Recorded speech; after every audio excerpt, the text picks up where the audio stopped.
What's up guys, Maelstrom here. If you enjoyed then like and subscribe so I can keep on making these awesome videos for you guys. Chapter 1, Prologue, Awakening Bloodlines and Legacy. The past, near the beginning of the Second Shinobi War, Kumo territory. A group of shinobi are dashing desperately from tree to tree. They are moving at top speed. The shinobi are merely shadowy figures in the waning light of dusk. They seem to be a rather large group, but that is not very strange considering they are in enemy territory. The shadow in the lead passes through a shaft of light picking through the trees. It reveals a man in a black bodysuit with traditional samurai-like blue armor with a white ruff of fur that blended with the man's own white hair. He wears a hapori with a spiral leaf symbol on it. It frames his angular face with the 3 red markings, 2 on the cheeks below his red eyes, and 1 on his chin. This was Senju Tobirama, Nidaime Hokage of Konohagakure no Sado. Tobirama couldn't believe how bad this had gone. It was supposed to be a peaceful mission to discuss a treaty between Konoha and Kumo. With him he brought his own team as well as one other to be safe. It started out well enough and the Nidaime Hokage seemed receptive to the treaty. However, before long the Gold and Silver brothers,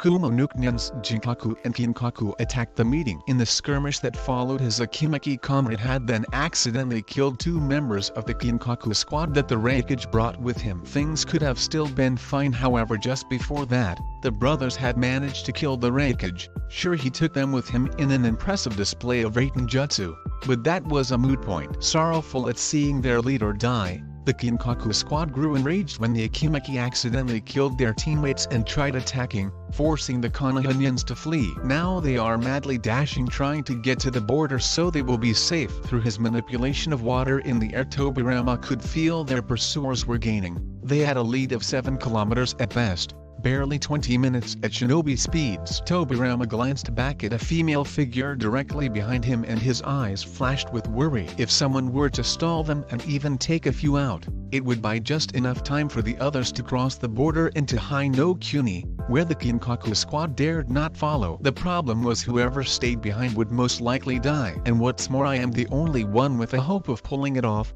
Danzo and Hiruzen are not quite at that level yet, Tobirama thought to himself. He then glanced back at the female figure again. She had a determined look on her face as she leapt forward. His eyes showed sorrow as he looked at her. "I'm sorry, Sakakuhaime. It looks like I might not be able to see our child grow up," he apologized. He then leapt down into a clearing where he proceeded to crouch down. The other shinobi followed suit, crouching before him. Arranged in a semicircle were 6 other shinobi. The Akimaki had a guilty look on his face as he knew this was all his fault. Next to him was his Uchiha teammate with curly black hair. The last of his team was Shimura Danzo. Danzo was a calculating man with black hair and an X-shaped scar on his chin. The rest were Tobirama's own team. The first was Sarutobi Hiruzen, his most gifted pupil who had earned him the moniker the Professor for his analytical mind and ability in learning ninjutsu. Next was the glasses-wearing Takado Homura. He was neither a terrible or gifted shinobi. The last of the 6 was Yuta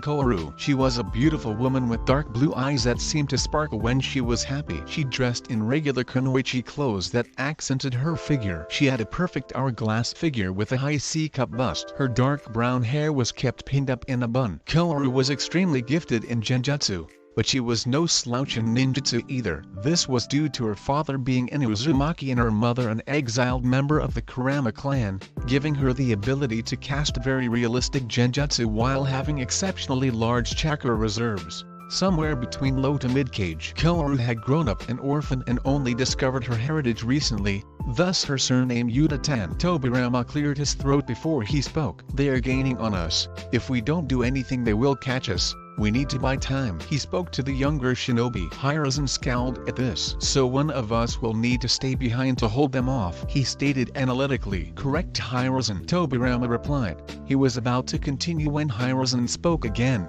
He noticed Danzo seemed like he was struggling to say something as well. "Tobirama-sensei, I volunteer to be the one to stay behind," he said firmly. Danzo didn't seem to like this. "No, Hiruzen, I was going to volunteer to stay. Let me do this," he stated with conviction. Before they could begin to argue, Tobirama cut in. "Enough. Neither of you will stay. You don't have the power yet. It will be I that stays," Tobirama said with a tone of finality. There were objections, especially from Koharu, but he ignored them all and simply stated it was his duty as Hokage. Finally he looked at Hiruzen and spoke in a soft voice that held the wisdom he had gained over the years. Saru, you must protect those who have faith in you and who love the village, and train up those to whom you can entrust the next generation. From tomorrow, you are the Hokage, he said. Hiruzen's eyes widened in shock. The other shinobi were sad and wore somber expressions. The one with the most extreme reaction was Koharu. Her eyes first widened in shock, but then tears started to pour down her face and she held a look of slight anger. Most of her comrades were shocked at her reaction, however her teammates understood perfectly. Gathering the other 4 shinobis, Sarutobi ordered them to get going, which they did reluctantly. He then moved to the edge of the clearing and looked over at the last 2 people in it. By now both people had stood up and Koharu's face read shock, hurt, anger, and sorrow all at once as the tears fell from her eyes. She slowly walked forward the few steps it took to reach Tobirama. Once in front of him she slowly raised her hand. Smack! The sound of her hand hitting his cheek resounded through the clearing. Koharu then collapsed against his chest, sobbing uncontrollably. He wrapped his arms gently around her as she continued to cry into his chest. Sob? Why do you sob have to do this? Sob? What about our child? We were supposed to start a family, she wailed. Tobirama now had a single tear running down his face as he continued to hold her close. I'm doing this for our child. If I don't do this they will catch us and kill us all. This is the only way to keep you and the babies safe, Tobirama replied, and that seemed to take the rage out of he as she began hugging him tightly. What will I do without you? What will our child do without a father? She asked almost pleadingly. Deep down she knew this was the only way, but she didn't want it to be. You'll continue on. You will give birth to our child and raise him or her to be a great shinobi. You will help them learn all my techniques. I left them for you in a storage scroll with a blood seal behind my picture in the Hokage office, Tobirama answered. He then gently lifted her chin so she was looking up at him. He leaned down and kissed her gently on the lips. Goodbye, and live well my Sakakuheim illusion princess, he exclaimed before he began to turn around. Before he could leave she grabbed his arm and made him turn around before kissing him fiercely. She finally parted from him and spoke softly. Goodbye Tobi-kun. I will always love you, she whispered softly. He smiled gently at her and then turned around and dashed away towards where he felt the Kinkaku squad closing in. Koharu turned and ran the other direction. She passed Hiruzen on her way out of the clearing and he followed behind her. 10 minutes passed in silence until they felt a massive buildup of chakra and leapt to the top of a tree to see what it was. As they looked out behind them where their lover sensei was with the Kinkaku squad, they suddenly heard a familiar voice shouting out a technique. It carried across the distance to them. Suiten, Hyakusu Iryuden no Jutsu.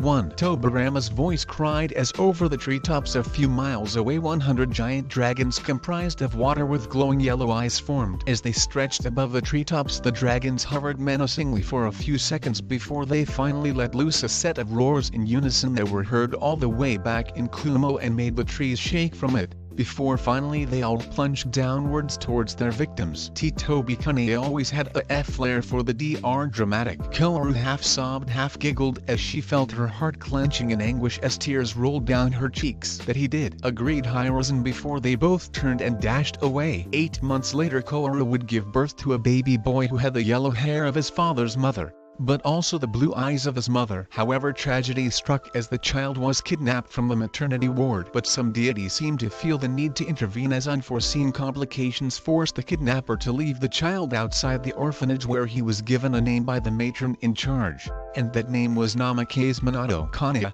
Behind the Hokage monument 28 years later, Namikaze Minato stared across the clearing at his opponent, a masked man with spiky black hair who wore a black cloak. Well, Yondaime Hokage, I am waiting, show me what you can do, the man called mockingly. Without hesitation Minato dashed forward and attempted a right cross to the man's face. He was shocked when it simply phased right through him. He quickly squashed the shock and turned around with a spiraling blue orb in the palm of his hand. Rasengan, he cried as he attempted to shove it into the man's gut. However, like before, it phased right through him. Minato quickly drew a tri-pronged kunai and attempted to slash his foe, yet still it passed through him. But this time the man gripped Minato's wrist. Deciding it may be best to get information, Minato spoke to the man as he began an intense barrage of taijutsu. So who are you? He questioned. That is not important right now, Yondaime Hokage. The man replied. I'm just curious. You have the Sharingan, so you must be an Uchiha, yet I've only known one Uchiha to control the Kyuubi before, Uchiha Madara. Minato replied in a musing voice as if talking to himself. I was once known by that name. The man replied. He was expecting shock or something. What he got was surprising. Minato halted the furious taijutsu and simply stared blankly at the man. Then he began chuckling until it became full-blown laughter. What is so funny? The man asked in annoyance. Haha, you, Uchiha Madara. That is hilarious. Minato laughed. Your chakra is nothing like his, so give up the charade. Although I will admit your chakra is familiar. Minato finished musingly. Meanwhile the masked man was in deep thought. How does he know I am not Madara? How can he know his chakra? The man thought. Minato took advantage of the opening thus created by quickly tossing a tri-pronged kunai at the man. As expected, it went through him. However, the next thing that happened was not expected. Minato appeared behind the man in a flash. Before he could react, Minato slammed a Rasengan into the man's right shoulder and the jutsu began to grind away at the man. However, instead of blood, the wound bled some sort of white substance. The man in the cloak was panting now as he felt the injury from the Rasengan. This is not over, Namikaze. I will be back to take the Kyuubi. The man growled as he got sucked into a distortion in the air. Minato sighed in relief before he flashed away to where he left his wife. He was surprised she was still alive after Kyuubi was removed. That's a feat normally only an Uzumaki could boast. Namikaze's mansion. Minato appeared beside his wife, who was in the bed he had left her with their son Naruto. His wife was a beautiful raven-haired woman with onyx black eyes and one raven-colored bang that partially obscured her right eye with another framing her face. Imagine Makoto with narrower features in the face. That's the best I can come up with to describe how I imagine her. She was currently wearing a maternity dress and holding her son with a gentle smile that betrayed the weariness she felt. This was Uchiha Hitomi, secret daughter of Uchiha Madara. Hitomi saw the telltale flash of her husband's technique, the Hiraishin too.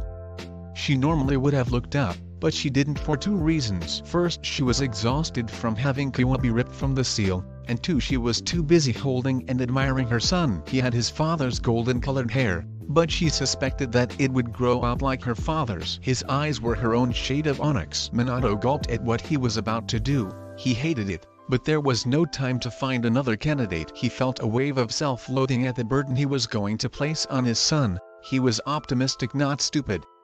If the village found out what his son was, they would most likely turn their hatred of Kyuubi onto him. Hitomi-chan, I need Naruto now. I'll bring him back afterwards, Minato said to his wife. Hitomi's eyes swam with tears as she jerked her head to husband. She knew what that meant, and also that the only sealing jutsu he had strong enough for it was the Shiki Fuijin 3, and that would leave him dead, and her life force was slipping away slowly.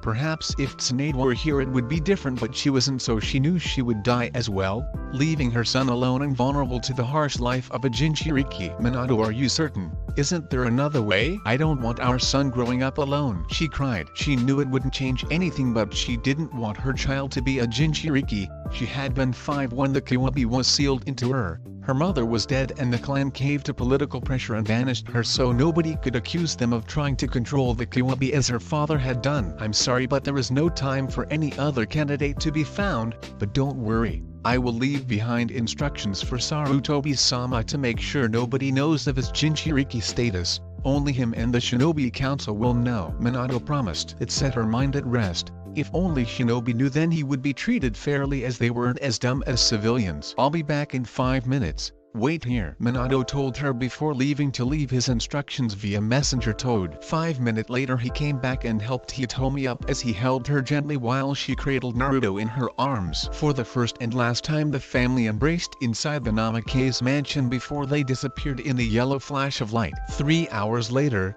Konoha Council Chambers. Inside the confines of the circular council chamber, the shinobi and elder councils were assembled. Many of the clan heads showed signs of being in battle recently, which they had, the only exceptions being the Yamanaka, Abaram, and Hiwaga clan heads, as their skills would have been useless, so they had handled getting the civilians to shelter. They were currently waiting for the Hokage to arrive after calling them here. Finally the large double doors opened and the Sandaime Hokage strolled in carrying a bundle in his arms. The old Kage sighed wearily as he sat down and placed the bundle in front of him. He had yet to adorn his robes again, so he was still in his battle gear with the addition of a simple white hairy overtop and without his helmet. Sandaime-sama, "Why are you here and not Minato?" questioned the Nara clan head Nara Shikaku. He was a genius of a man but had the flaw of all Nara men: he was lazy as hell. Shikaku wore his black hair in a pineapple ponytail. He had a goatee and a few scars on his face and wore standard Jonin attire. "I am afraid that a little less than 3 hours ago, our beloved Yondaime Hokage Namikaze Minato perished while defeating the Kyuubi." Sarutobi replied in a voice laced with sorrow for the death of a boy who he had seen grow and had become a great friend as well as his successor. He knew this would get very strong reactions from the council. After all, they were all in the same graduating class in the academy. Inuzuka Tsuma, feral-looking beauty, gasped and covered her mouth with her hands as tears began to form in her eyes.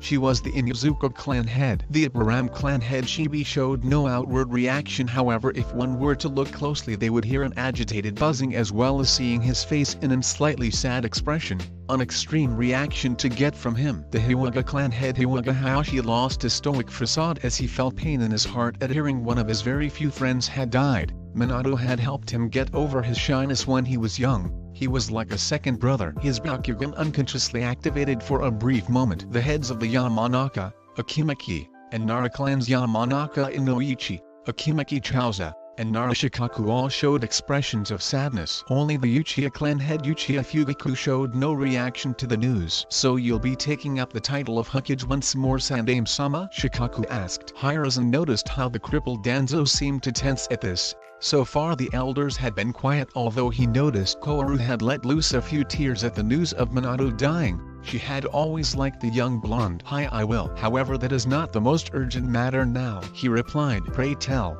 what would the most urgent matter be?" Hokage-sama asked Hayashi in confusion, his usual facade back in place. "The method in which Minato defeated the Kyuubi. He sealed it inside a baby, this baby to be exact," Sarutobi answered as he moved aside the top portion of the blanket on the bundle so Naruto's head was revealed. "And why did he choose this child? It is only logical he chose the child for a reason," the stoic Shibi put in. Hiruzen took a breath before giving his answer. "He chose him because this boy is his son," he replied in a neutral tone as he analyzed their reactions. Most seemed unsurprised Minato used his own child for this. "Now we are left with the question, what is to become of the boy?" Hayashi put in. Almost immediately Danzo spoke. "I move the boy be given to me to be trained," he supplied with an inward grin. As soon as the other elders agreed, as they always did, enough clan heads should also, so that he got his ultimate weapon for root. "As much as I hate to ask it, who agrees or disagrees with this?" Sarutobi asked wearily.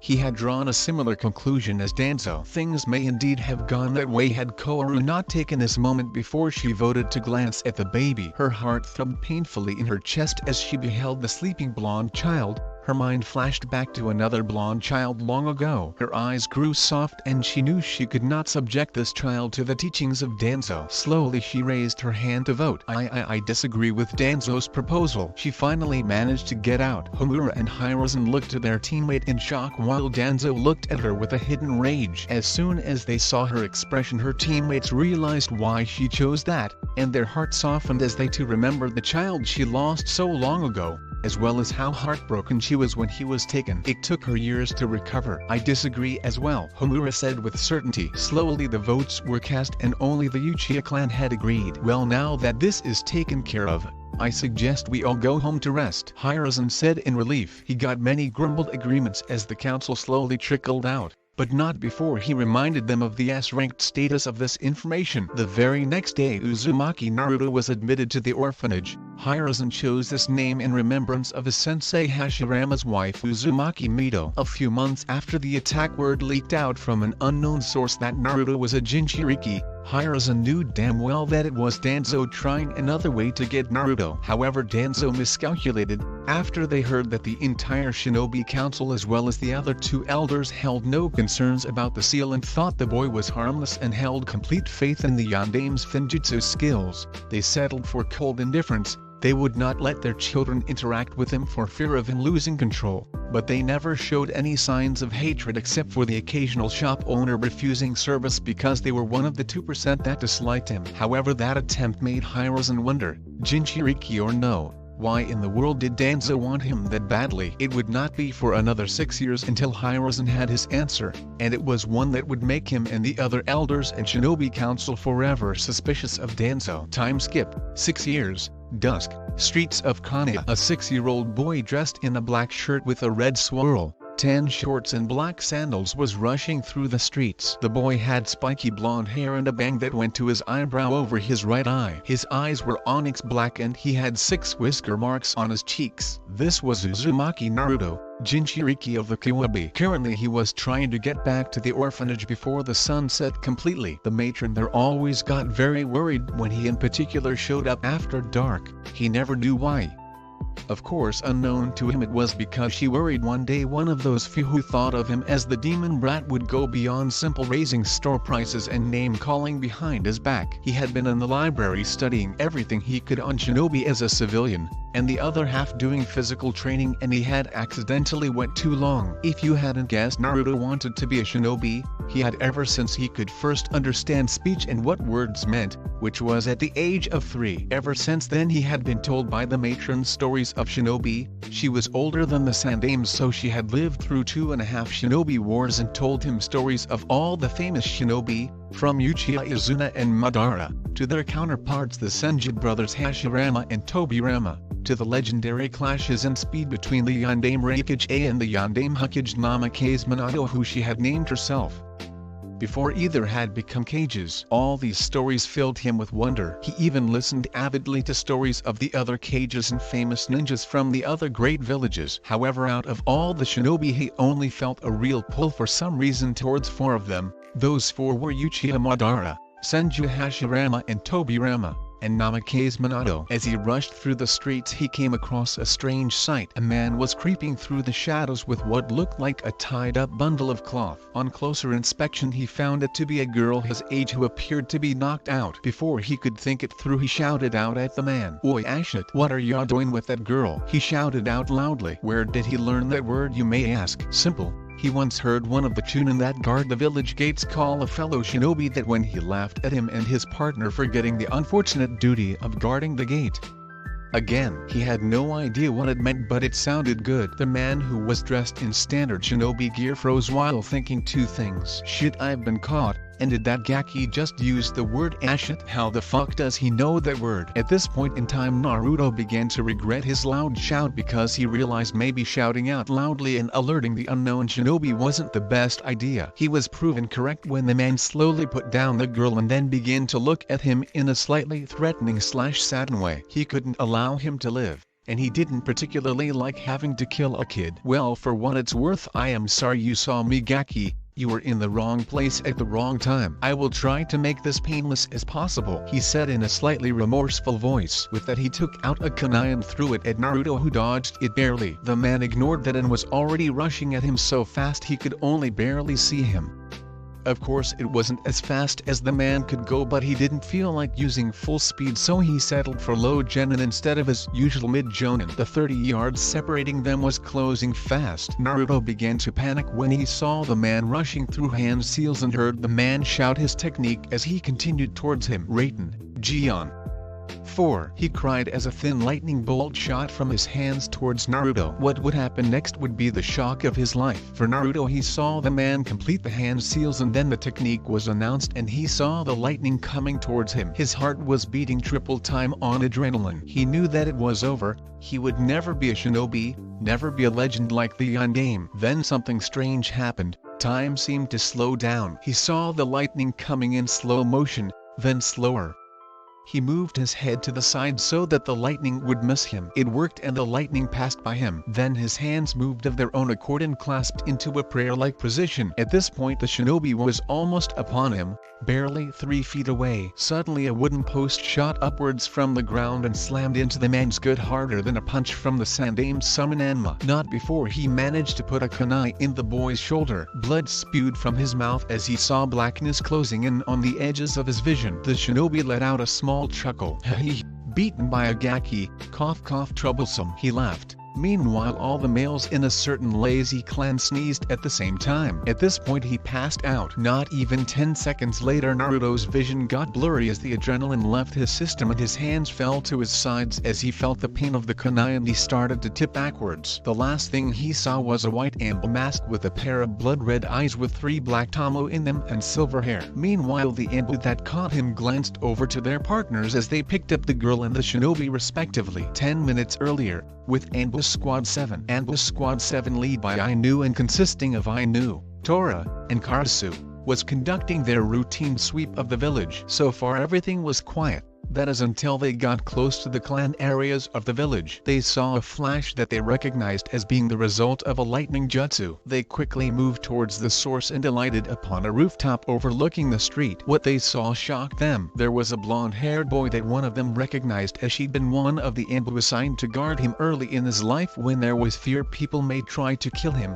and a Kumo shinobi with a Hyuga girl tied up on the other end of the street. That wasn't what had them shocked. No, it was the wooden tendril sticking out of the ground that had slammed into the gut of the Kumo ninja. Snapping out of her shock, Ainu spoke to her subordinates. Tora, get the girl. Karasu, secure the enemy shinobi. I will catch the boy as he looks like he is gonna collapse, she ordered before shooting off and catching the boy as he fell. Karasu and Tora appearing as well to take care of their assigned duties. Ainu caught Naruto as he fell and held him close to her. She looked at him in concern as he closed his eyes. She gently removed the kunai before standing up and holding him bridal style. Tora returned the girl to the Hyuga compound. Karasu, take the prisoner to Tendai and then inform Hokage-sama of what has happened. Inform him I am taking Naruto to the hospital and will stay with him. Do not mention the use of wood. I shall tell him myself when he comes to see Naruto, Ainu ordered. Hi Teiko, they replied as all three shunshined away for their respective tasks. With Naruto,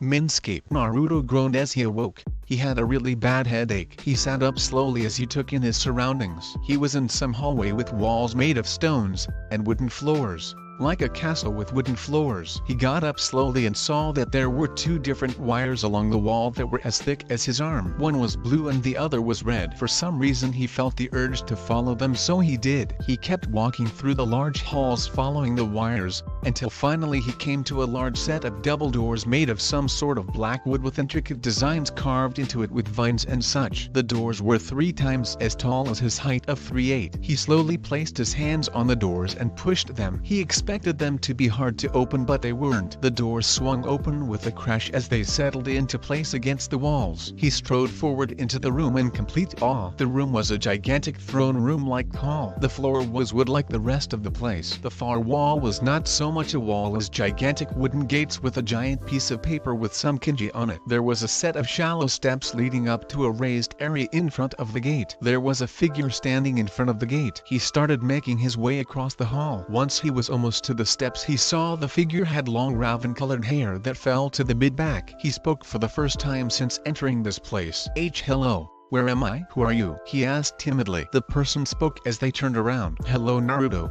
I've been waiting a long time, they stated. Why you were? Naruto managed to stutter out as he recognized the person from some of the stories his Gigi told him. Hi, I am with the Hokage. After visiting the hospital, Sarutobi Hiruzen cursed under his breath at the situation at hand. He had visited Naruto many times over the years, to check up on him and see how he was doing, and whenever he took him to get a meal he would tell the boy stories of his senseis as the matron and old friend of his told him. Naruto loved to learn about the Senju brothers as well as Uchiha Madara and Namikaze Minato, so he would tell him some of the personal stories he knew of the 4. Over the time he had grown to think of Naruto as his grandson, and he even called him Gigi. Right now he was faced with a situation involving his surrogate grandson who was still unconscious at the hospital. He vaguely wondered at how both father and son had a habit of messing up Kumo's plans. It was almost like it was a family tradition if only he knew. But that was not the thing that mattered right now. No, it was one simple question. How did Naruto use Mokyuten 5? This was going to cause a lot of paperwork. Damn you Minato for dying and not telling me how you did all the paperwork, he muttered while shooting a glare at the picture of the grinning blonde behind his desk. He had sent for his old teammates so they could maybe find out how Naruto could use the Mokyuten. They were expected to arrive anytime now. Right on cue, a knock was heard outside his door. Come in, he called as he pulled out his pipe and began to pack tobacco into it before lighting it and tacking a short drag. bag. His two teammates walked in. Makoto Homura now had gray hair and a beard whilst wearing his same glasses. He was dressed in plain robes most people their age did. It was his female teammate that he was always surprised at, though just like him and Homura she was in her late 50s. He swore she only looked 7 years older than when she had her son at 29. She was dressed in a simple black kimono with her hair held up in its usual style using the hairpins that had been a gift from their sensei. They sat down in the chairs in front of his desk, and as soon as she was settled, Koharu asked the question on both their minds. Why the late wake-up call, Hiruzen? I need my beauty sleep. How do you think I stay this youthful? She asked playfully. Meanwhile, a certain green-clad jonin sneezed. I was under the impression you had found the fountain of youth and kept it to yourself, he replied in an amused tone before he became serious. The reason I called you here is because something very important has happened, he began, the other two turning completely serious. A few hours ago, Ambush Squad 7 came saw a flash that usually means a lightning jutsu was used. They hurried to the scene to find Hokage Hinata tied up and asleep and the Kumo shinobi running at Uzumaki Naruto as if to attack. Before they could interfere, Naruto knocked out the shinobi but not before being injured by a kunai. Afterwards he collapsed and was caught by Ainu. The squad proceeded to take the captured shinobi to T&I, the Hokage heiress, to her compound, and Naruto to the hospital. He informed them. The two looked shocked at the boy knocking out what had to be a Kumo jonin, but that wasn't reason enough to summon only them. Hiruzen, what are you leaving out? Homura asked. Sarutobi sighed before answering. I left out how he knocked him out, for that was the most important. It appears that Naruto awakened the Mokuton and created a shaft to slam into the Kumo shinobi's stomach, he stated resignedly. Homura's face showed shock, that he expected, but when he looked at Koharu, her expression was blank, almost as if she was processing the information and then flashing back to a memory. In fact, she was remembering one of the many conversations with her secret lover husband, and the author said let there be a flashback, and there was. Koharu and Tobirama were snuggling together inside his compound on the couch, talking about his clan. I don't get it, Tobi-kun. How come your brother could use Mokuton but you can't? She asked in confusion. He and I had many conversations as to why that might be. Eventually we came to a conclusion. He started, and she asked in frustration. He chuckled before answering, and the conclusion was that it was a trait all Senju carried, as we found out from blood work done on myself. However, even though it was a Kekkei Genkai, it hadn't settled yet like the Sharingan and Byakugan. In the end we theorized that it would not start to appear for another couple generations, but even if it appears in our grandchildren it would most likely be an only one, he explained. At that, Koharu snuggled into his chest deeper and held on more tightly. Maybe it will be our grandchild, huh, Tobi-kun? She asked contentedly. Tobirama chuckled lightly at this. Who knows? Maybe. It would certainly give me bragging rights once we meet in the afterlife. I could shove it in his face. It was my grandkid that awakened it and not his, he exclaimed childishly. Koharu giggled at his antics, and the author said let the flashback end, and it did. Koharu wouldn't, no, couldn't get her hopes up. She stood up and Hiruzen and Homura looked at her. They had been tossing around ideas for how Naruto had Mokuton for the past 5 minutes since she had zoned out. Koharu? Sarutobi asked in confusion. Hiruzen, please excuse me. I must check something. It shouldn't take too long. Meet me at Naruto's hospital room in an hour, she said as she walked out of the room, and then shunched into her house, get a syringe and extract a vial of blood quickly, before she once again used a shunshin to appear in the lobby of the hospital. Once there, she immediately found out where Naruto was and hurried to the room. She was happy to see the doctor just closing the door to his room. Walking up to him, she spoke. Excuse me, you are the doctor of Uzumaki, Naruto? She asked kindly. The man recognized her as one of the elders and gave her a short bow of the head before answering. Hi, I am. What can I do for you, Koharu-sama? He asked. She held up the vial of blood. Compare this to his own, please, and give me the results in 45 minutes. That should be plenty of time, she replied as she handed him the blood. He nodded. The request was reasonable. Before he left, he asked curiously, forgive me, but who exactly does this blood belong to? Myself, she answered simply. The doctor's eyes widened in realization of why it was so important. It was soon. He hurried away to do the test, leaving Koharu to wait impatiently. Unknown location. Deep under Kane, a bandaged figure sat behind a desk in a darkened room with a white masked figure kneeling him. What is it, Fu? He asked in curiosity. Danzo-sama asked for any developments with Uzumaki Naruto. There has been one. The now revealed Fu replied. What has happened? Uzumaki has awakened. The Mokutan. Fu answered. Danzo's eye widened. This wasn't good.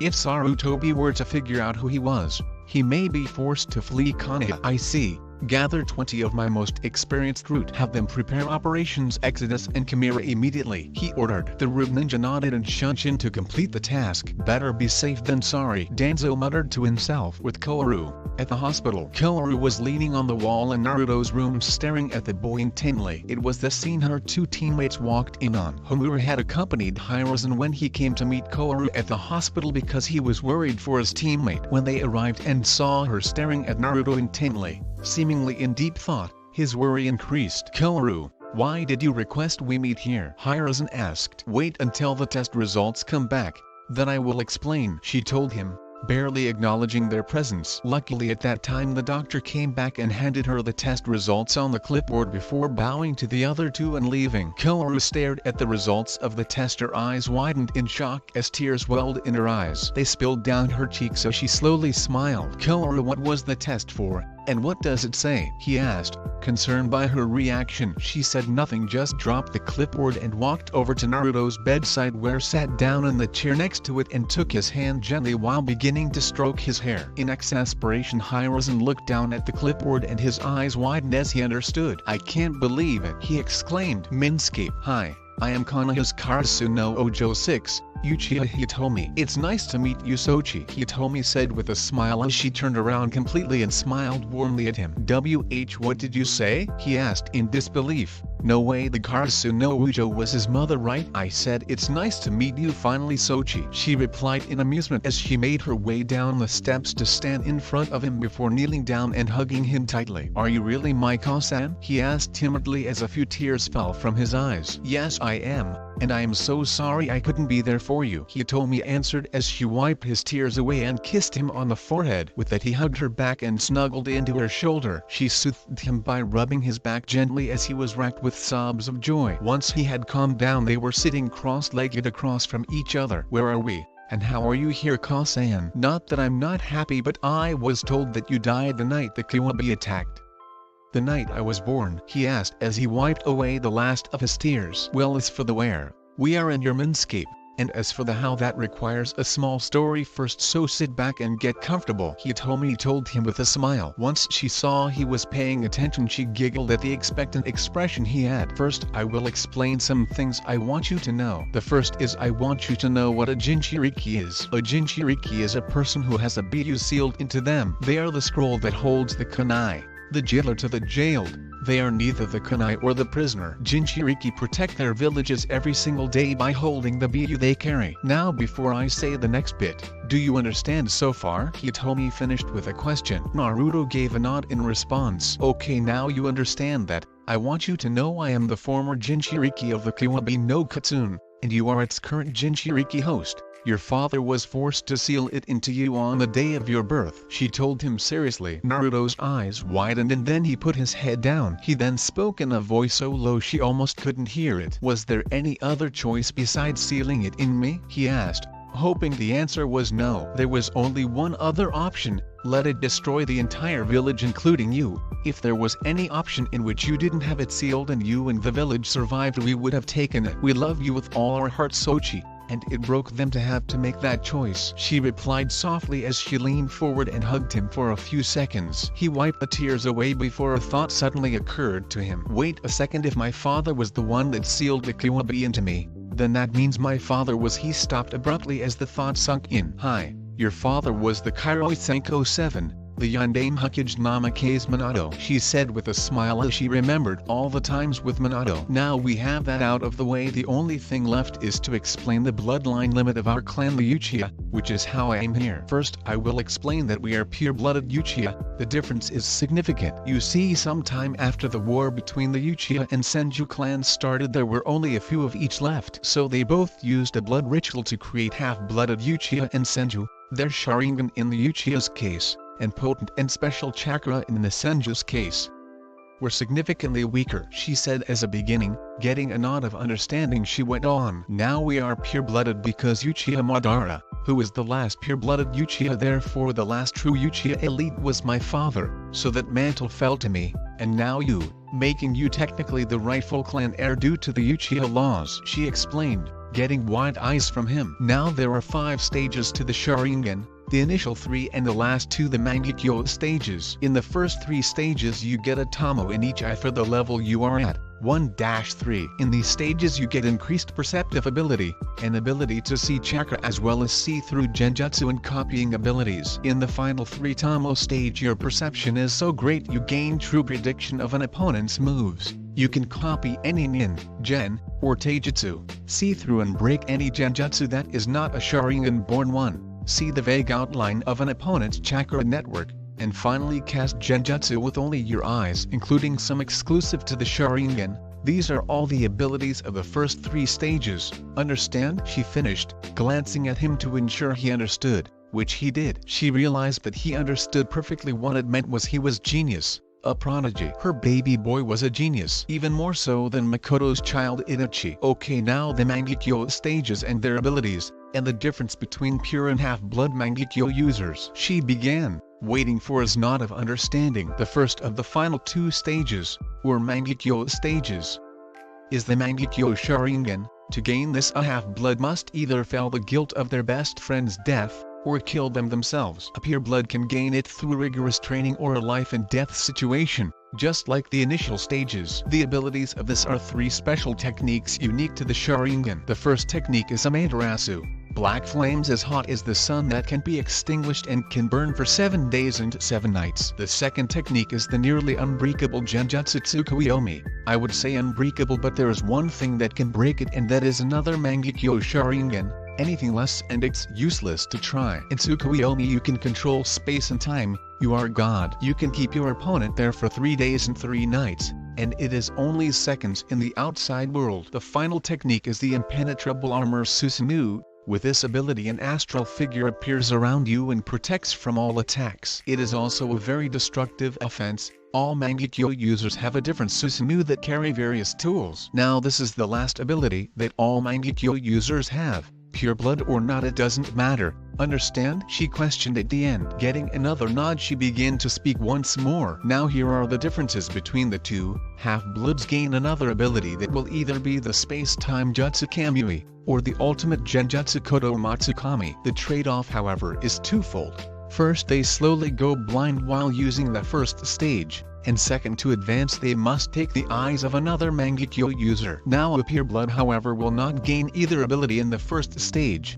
What they do get is no blindness and also being able to clearly see an opponent's chakra network, so well that similar to the Byakugan they can vaguely see the Tenketsu points of their opponent and can advance to the next stage through training or life or death situations. Now when you get to the final stage, the Eternal Mangekyo Sharingan, the prowess with all the Mangekyo abilities increases, perfect control of Amaterasu, being able to keep the opponent in Tsukuyomi for 7 days and nights, and a Susanoo is easier to form. A pure-blood will also gain perfect perception of Tenketsu and also both the Kamui and Kodo Matsukami. This is all there is to the Sharingan to my knowledge. She finished. Naruto kept a blank expression at the end. She began to worry until our bloodline is awesome. Naruto shouted in excitement. Hitomi couldn't help but laugh along with him for a little bit. Okay, we get to the point of that. Abilities of my EMS are what allowed me to do this. I combine aspects of both its genjutsu techniques to give me a total of 7 days and nights to see you once you awaken the first stage of the Sharingan. Speaking of which, how did you awaken it so young? She asked at the end. Oh, I saw some Ashit kidnapping a girl and awakened it when he threw a damn lightning jutsu at me. He replied simply. That earned him a bop on the head. Language, young man. Speaking of, how did you learn that type of language? She asked in annoyance. Oh, those 2 gate guards that have been there since forever, he answered. Izumo and Katatsu. I'd skin those idiots if I could. Teaching my Sochi that kind of language. She growled as Naruto's sweat dropped. Anyways, I have 7 days and nights in here to train you to advance your Sharingan to the 2nd level and also help you learn if not master the basic katas of the Uchiha Taijutsu style, the Interceptor Fist, she said as she grew a sadistic grin. Outside Minscape, after Koharu drops the clipboard. I don't believe it, but how? Sarutobi exclaimed as he saw the sentence circled in red. Test result positive, familial DNA match. Most likely relation, ? Grandmother Homura at this point gasped as he looked over Hiruzen's shoulder and saw the same thing. Danzo, that is how. Koharu growled from where she was. It was he who told me my son had been kidnapped. He also always had an interest in the possibility of another Senju awakening the Mokyuten. It's clear now that something went wrong and either he or whoever he had do it was forced to leave him at the orphanage, where he was named Namikaze Minato, and proceeded to grow up to become one of the deadliest ninja ever, even without his father's techniques or even knowledge of where he came from. She said through teeth gritted in bitterness. She was bitter at never knowing her son, bitter that she had met and interacted with him without even knowing. She also felt grief at his death 100 times what it was when he was simply the nice boy she had seen grown up in the village. She felt sorrow for never getting to be at his wedding, or any of his birthdays. But most of all she felt tremendous grief, sorrow and heartbreak because her son had died, probably having wondered who he was, where he came from, and whether his parents had abandoned him because they didn't want him, and if they loved him at all. If she could speak to him right now, she would tell him all she wanted to tell him right now. She would tell him how much she and his father had looked forward to him coming into his world, how his father loved him so much he gave his life just so he could be born, that his father would be the proudest father in the world if he had been alive. She had told him of the baby room she had made for him over 6 months before he was born, and never been able to change it. There was still the painted water effects on the walls and ceiling, his first toys, plushie versions of his father's famous sword and Tobirama's summons, also his first clothes, a baby version of his father's shinobi outfit, all of which she made herself. She would have told him how proud she was that he went so far on his own without having the guidance he should have had. Most importantly, how much she loved him. She shook her head and rid herself of those thoughts. She wiped away the tears as she looked at her grandson. She had missed 6 years of his life. Well, no more. I will make sure he has everything I never got to give to his father. All the love and guidance. She thought with a smile, one she hadn't worn for over 30 years, the same one she wore when she held Minato for the first time. Her musings were interrupted by Hiruzen. What I don't understand is how you knew he was your grandson. For all you knew, he could have been. He was cut off before he could finish, since she knew what he would ask. I remember a conversation with Tobi-kun after I told him I was pregnant. He told me he and his brother had studied the Mokyuten and concluded that it was a Kekkei Genkai that had yet to settle, and that if it was going to, it would be in their grandchildren. Most likely only one out of any they had would gain it. She explained. Tsunade and Nawaki were Hashirama-sensei's only grandchildren, leaving only one possibility. Haya. We even joked of how he would love to be able to rub it in Hashirama's face in the afterlife that it was his grandchild that awakened it and not Hashirama's, she said as she chuckled at the memory. She then turned serious as she looked at Hiruzen with a hardened gaze. Danzo cannot get away with this. I want his head on a platter for what he has done to my family, she said with conviction. Before he could respond, Homura put in his opinion. I agree, Hiruzen. He had a hand in the kidnapping of a major clan heir as well as a Hokage's son. If that is not high treason, I don't know what is, he exclaimed passionately. Minato had been his sensei's heir, the last thing left of him, and he along with Hiruzen and Koharu had wanted to teach him when he was old enough. Hiruzen simply let out a weary sigh. I completely concur. I have looked the other way on many things over the years, allowed him to get away with far too much. However, this, instead of being final straw that broke the camel's back, is the tree branch that cut it in half. He will be shown no mercy. Come dawn, all Anbu in the village as well as shinobi shall know it is open season on Danzo and his route, Hiruzen declared with a tone of finality. He subtly motioned one of his Anbu guards to go begin relaying that message. Koharu nodded in content. That was more than she expected. He didn't even question her judgment on who was guilty for a second. He had always gone to the extremes to ignore his childhood friend's wrongdoing, but it appeared this was too much to handle, a betrayal too many. After all, Hiruzen had been Minato's godfather. Speaking of which, she should probably get him to track down that blasted perverted Sannin Jiraiya to come back and help Naruto to get a start in Finjutsu, and maybe let him sign his father's personal jutsu, the Rasengan, as well as signing the Toad contract. She sensed a movement next to her and looked up to see Naruto shaking his head slowly before slowly his eyes opened and he sat up and looked around. The first thing he saw when he woke up from his mother's training, was a pretty lady who looked to be in her late 30s sitting next to him holding his hand. The way she looked at him was the same way his mother looked at him. It was love. The love of family. Who are you? He asked curiously. Koharu smiled at him as she hugged him real quick before leaning back while holding his shoulders. I am Koharu, and I have waited 34 years to meet you, my grandson, she said in a voice full of warmth and love. He instantly knew this must be his father's mother. His Kosan told him hers was dead. Why'd you abandon my father? Naruto asked with slight anger, but also sadness. He wanted family, but not if it was the kind who abandoned family because they were inconvenient. Hiruzen and Homura had their eyes widen as they knew he must know who his father was. But how? Koharu gave him a teary smile as she had an inkling of how. After all, mothers would do anything for their children. I never abandoned him. He was stolen from the hospital the day he was born. I only got to hold him once before that. It was not until tonight I ever knew who he was and that he had lived past that night in this very village. I realized after hearing you awakened his father's clan's dormant bloodline. She told him. At first he thought she meant his Sharingan, but then discarded that theory as he knew the Uchiha was his mother's clan. So what was his father's bloodline? Then he remembered the last thing he did before passing out, creating the wood like Shoto-sama.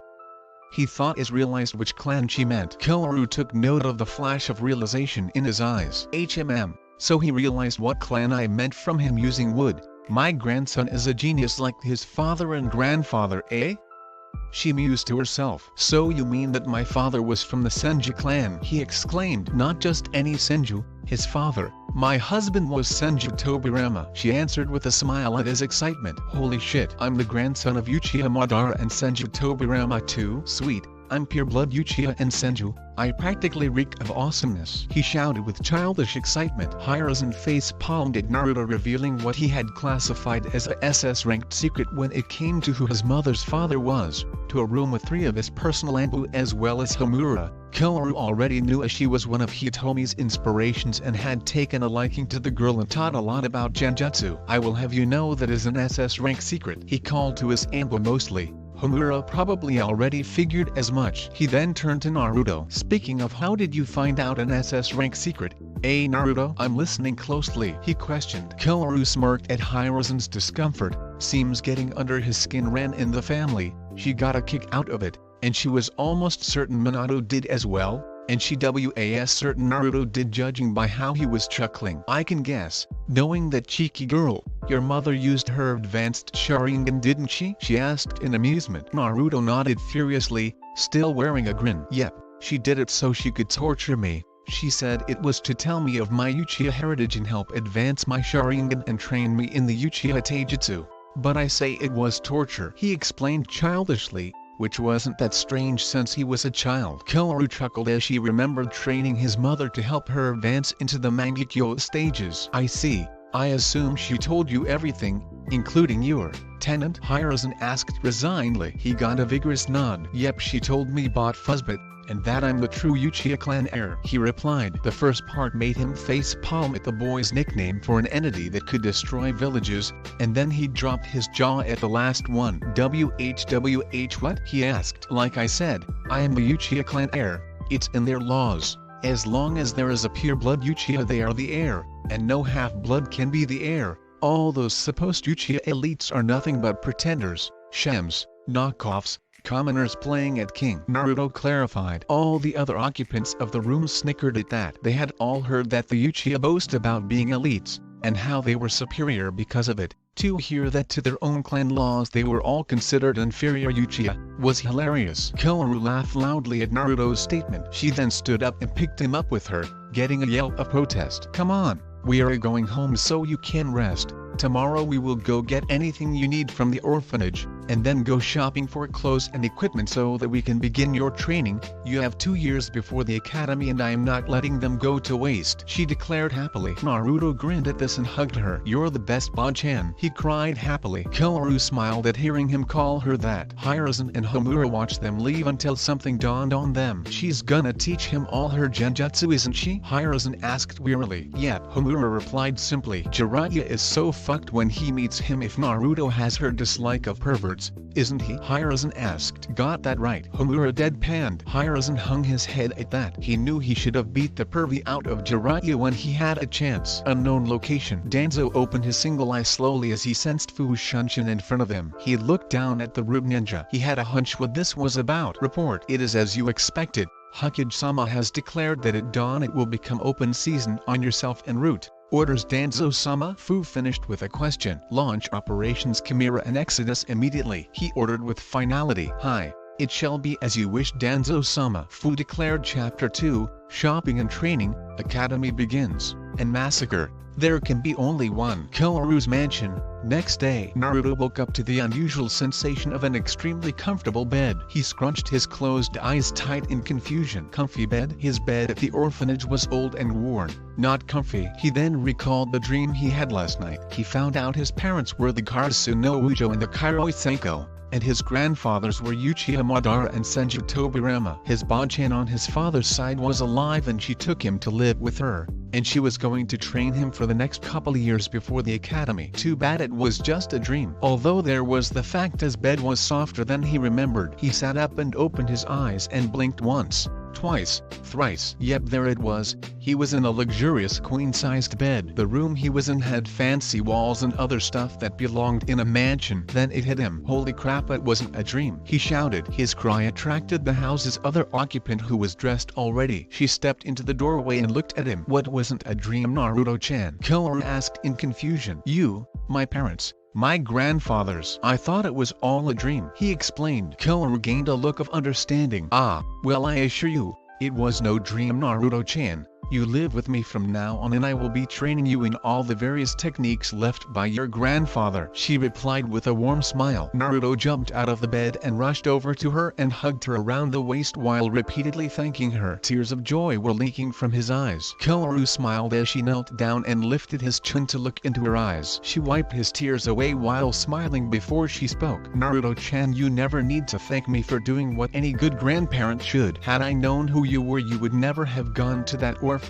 Duties as an elder be damned, I would have raised you, but for now I will make up for lost time, starting in a half hour. First we are going to go eat a quick breakfast, then go shopping, then the part you are probably looking forward to most, your first taste of shinobi training, she told him with a warm smile as she hugged him close to her. Soon enough they broke apart and headed to the kitchen. They ate quickly, then headed out for a shinobi store owned by a friend of Koharu. Higurashi Shinobi Store. Koharu walked into the Higurashi Shinobi store holding her grandson's hand. She watched in amusement as he looked around in wonder at all the different shinobi gear on display. Go ahead and look around, Naruto-chan. See if you can find some clothes you like. If you choose wisely, I might get you a special gift for your training, she told him. His eyes widened and he grinned before dashing away from her to go look at cloths. Koharu nodded in approval when she saw him looking at mostly black and gray clothing that was durable. She then turned and walked up to the counter where a large muscular man was waiting at the register. He had a unique hairstyle and facial hair. Think Hugh Jackman in X-Men. Hello Kota,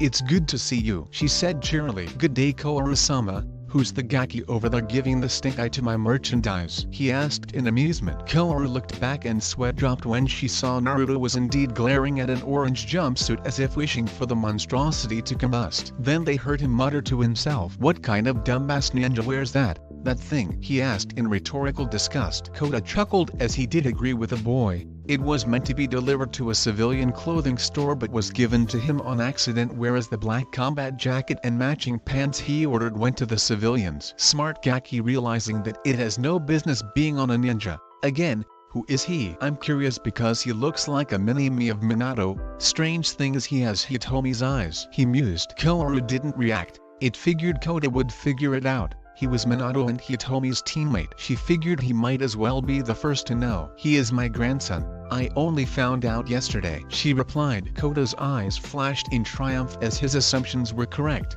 Now to settle one more theory. Tell me, this wouldn't happen to have any connection to the witch hunt on Danzo and his disbanded route, would it? He asked in barely restrained rage. He never trusted Danzo when he was in Anbu, and to see he might have had something to do with his teammate and best friend not having a family, Well, let's just say he was contemplating gathering some root and using them as dummies while teaching his daughter how to throw kunai and shuriken. Koharu's lips quirked as she guessed what he was thinking. It does, she answered simply. Ah, I think I'll get some new dummies for Tenten's target practice this evening, he said. Very good. Now I need all the items on this list, please. And if you don't mind, I'd also like this, she told him as she wrote down something extra on the list. Kota looked at it and smiled. Very well, I will get it. Shouldn't be even 15 minutes, he replied as he left to get the desired objects. Koharu ambled over to the books and looked at them, an idea slowly forming as she looked at them more. Yes, that should give him a great advantage if I'm right, which I'm sure I am, she thought as she got all the books required for academics and theory for all 5 years in the academy. She then took them to the counter just as Kota came back with the items she asked for. At this time Naruto came up as well. In his arms he had several high-collared black shirts similar to an Uchiha's. Besides that he had dark gray shorts and black ninja sandals as well as several equipment pouches. Koharu nodded in approval. It was perfect for a ninja in training his age. Very good, Naruto-chan, I will get that special gift for you, she complimented and smiled as he beamed at the praise. Alright, how much is all this, Kota? She asked. All told it comes to 3,000 ryo, he answered. I'm having 1 ryo equal $1 American. Bajin, isn't that a little too much to just waste on me? Naruto asked nervously. Nonsense, Naruto-chan. This is an investment for me to ensure you can protect yourself all the better when you become a ninja. Besides, I have plenty of money to spare, she replied as she waved off the blonde's concerns. After handing Kota the money for the merchandise, she sealed it all into a scroll and took Naruto's hand as they left the store. They walked along the streets of Konoha and Naruto noticed the direction they were headed. Bai-chan, are we going to go see Hokage Gigi? He asked. Yes, Naruto-chan. I want to ensure all the Senju clan treasures are transferred into a vault in my estate that can only be opened by you or I.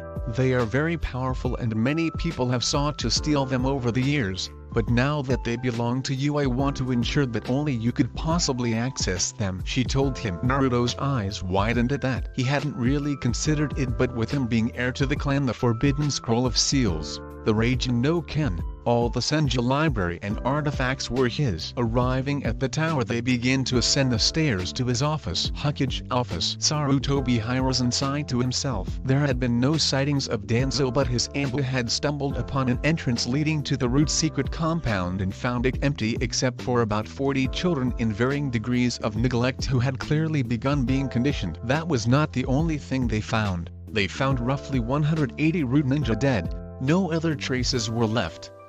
By his estimation, he figured Danzo got wind of the hit out on him and decided to take only his most loyal and veteran root and kill the rest. The children weren't worth killing. If this was not enough, 6 Uchiha had been found dead, one of them being Uchiha Shisui. The most disturbing thing was he was informed that every single Uchiha killed had a fully matured Sharingan and both eyes missing, except for Shisui, who was found by the Naka River with his right eye missing. He was broken from his musings by a knock on his door. With the holler of "come in," the door opened to reveal his teammate and her grandson. Seeing them brought a smile to his face until he remembered that both she and his surrogate grandson seemed to delight in causing trouble for him. Koharu and Naruto-kun, how can I help you? He asked kindly as the two sat down. Koharu cleared her throat before speaking. Well, Hiruzen, I was reviewing some things last night and then I came across the security plans for the Senju clan artifacts or lack thereof. She deadpanned at the end. Hiruzen started to sweat as he suspected what was going to come next wouldn't be pleasant.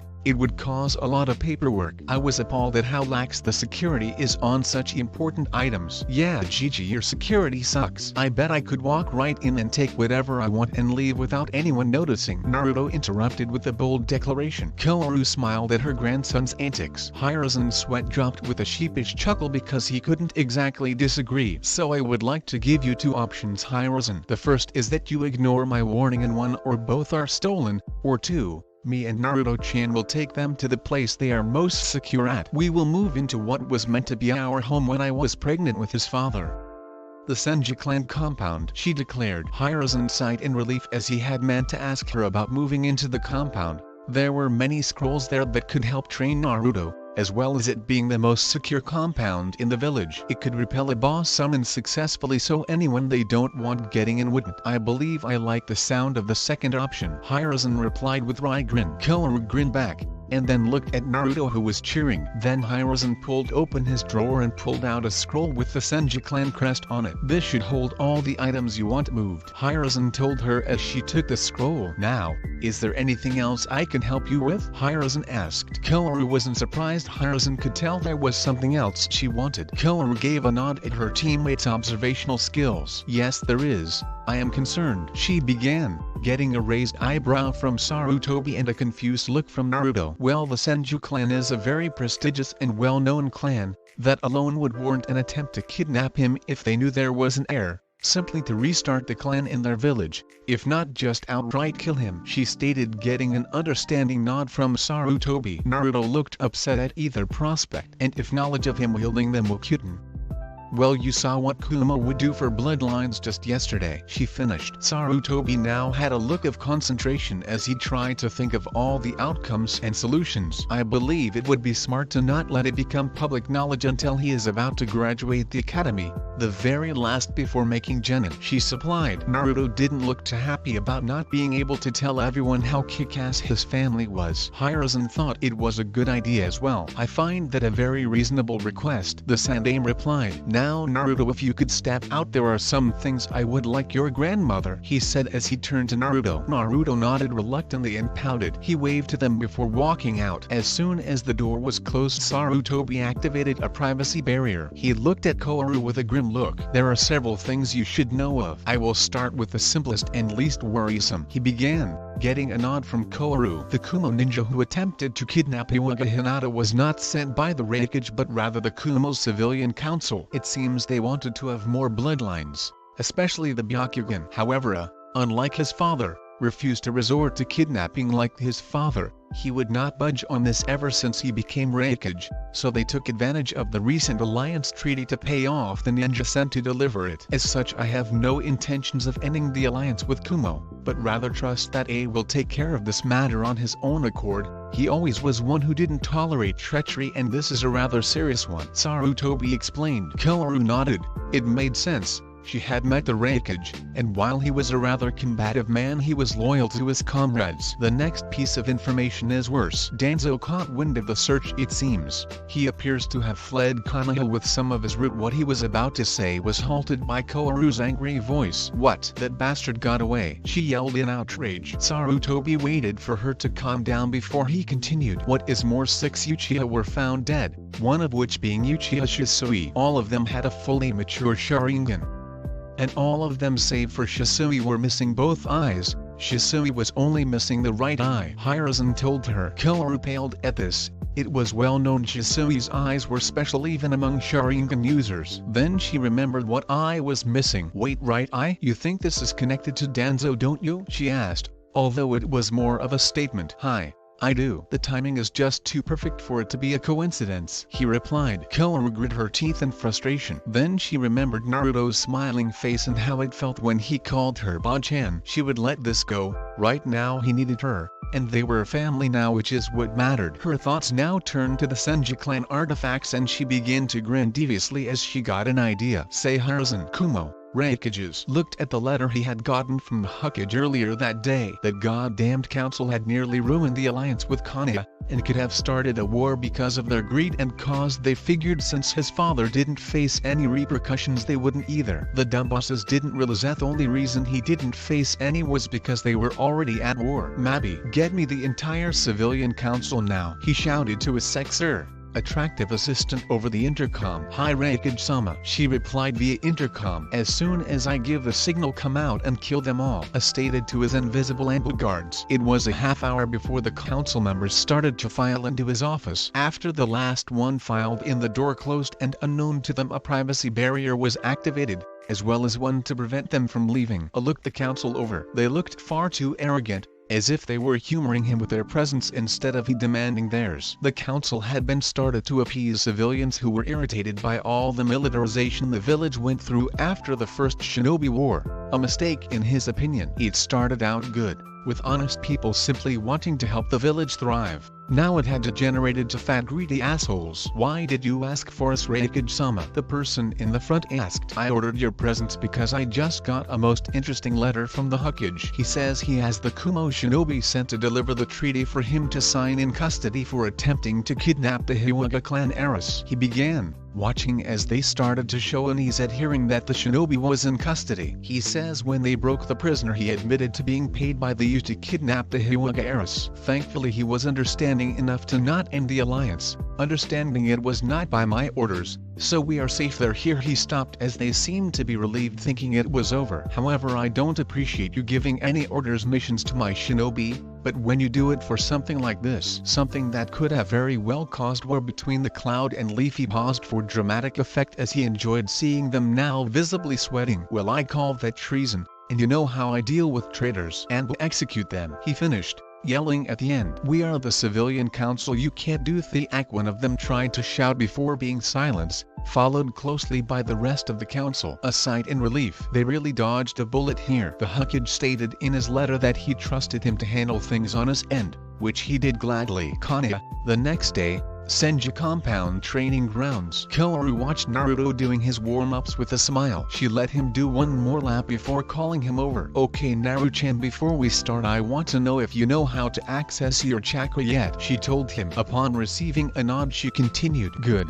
now I want you to try and use your chakra to stick this leaf here to your forehead. Try to use as much as you can," she encouraged as she handed him the leaf. Doing as his grandmother told, he tried to stick the leaf to his forehead by using as much chakra as possible. The leaf flew away from his forehead and tore to pieces because of the force. Naruto looked dejected. Koharu however nodded in satisfaction. "Just as I suspected, he has massive reserves. Even this early I would guess he has more than most high-level jonin," she mused to herself. "Very good Naru-chan," she complimented. Naruto looked slightly better but still disappointed. "But I failed? How was that good?" he asked in confusion. "No you didn't. I wanted to test how much chakra you had. If I wanted you to make it stick I would have told you to find the right balance of chakra, not as much as you could," she informed him. Naruto was still confused. "So why did you want to know how much chakra I had?" he questioned. "I wanted to make sure you had enough to handle the jutsu I am about to teach you," she answered. Naruto looked ecstatic at learning a jutsu. "Now this jutsu is very useful. It's called Kage Bunshin no Jutsu 1. The shadow clone is an advanced clone technique, requires a lot of chakra to use it. However the benefits are great. You learn everything that the clones do. This is the gift I promised to give you. It will accelerate your training by leaps and bounds," she explained. Naruto's excitement increased at this. "Before you get carried away, we will not use this for anything but academics until you finish all the books I got you. They are the entire course of books in the academy curriculum. Until you finish them you will be restricted to physical and taijutsu training," she told him sternly. Naruto pouted at this. "Also you can only read one book at a time," she added. "Now here is the hand seal," she told him as she made a clone to go get the scroll with his books in them. After that they started his physical training where he was introduced to the wonderful world of resistant seals. The next 2 years were going to be hard. Time skip.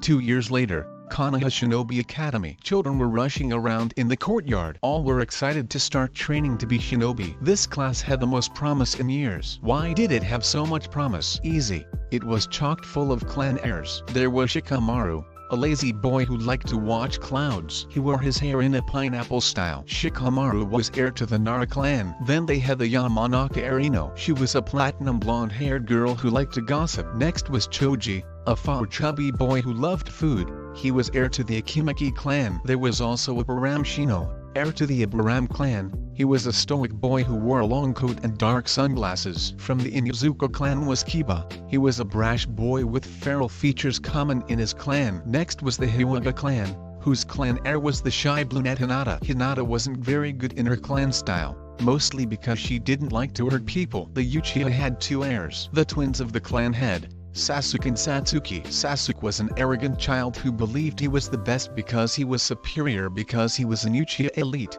If only he knew that he was actually a commoner according to his clan. His duck-ass hairstyle didn't help. His sister Sayuri was a different matter altogether. She, unlike Sasuke, subscribed to her mother and older brother's views. She was nice and also humble, even though if someone were to be honest she had a lot more reason to be arrogant than Sasuke. She was smarter than him as well as more skilled in the clan-style taijutsu, plus she could already use the great fireball jutsu that made you a full member of the clan. All the heirs were standing with their families who were there to see them off as Naruto walked into the courtyard holding Koharu's hand. Naruto hadn't changed much over the past couple of years except for being taller and growing his blonde hair out so it now could clearly be seen it grew like his grandfather Madara. It was chin length with a bang that partially obscured his right eye. He still wore the high-collared black shirt with dark gray shorts and black ninja sandals. He had a kunai pouch taped to both legs. As they walked in, Koharu was telling Naruto her last goodbyes until the academy was out for the day. Now remember Naruto-chan, I want you to do your best.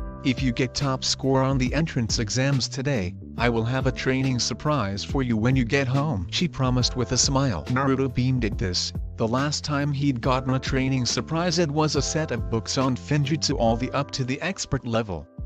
There were 5 books per level, and 5 levels being beginner, moderate, intermediate, expert, and finally master, which actually consisted of 5 extra books. At the time he had been asking to be allowed to begin learning seals for a while. He was almost halfway through moderate level. Besides that his training was mostly chakra control, taijutsu, weapons training, and after he had gotten good enough in chakra control he had begun learning the basics of genjutsu, which was 8 months ago. He was looking forward to starting the academy so he could kick all kinds of ass. The best part was that he didn't have to pay attention in the boring lectures they would give since he had read every book they had in the course, and also lots of scrolls and stuff on theory that supported and expanded on what they taught. Alright Naruto-chan, have fun and make some friends, Koharu told him as she knelt down and hugged him. See you later Ba-chan, just you wait. I'll get a perfect score, he declared with his foxy grin. Koharu laughed at her grandson's antics. She kissed him on the forehead before standing up and leaving. Naruto waved after his Ba-chan.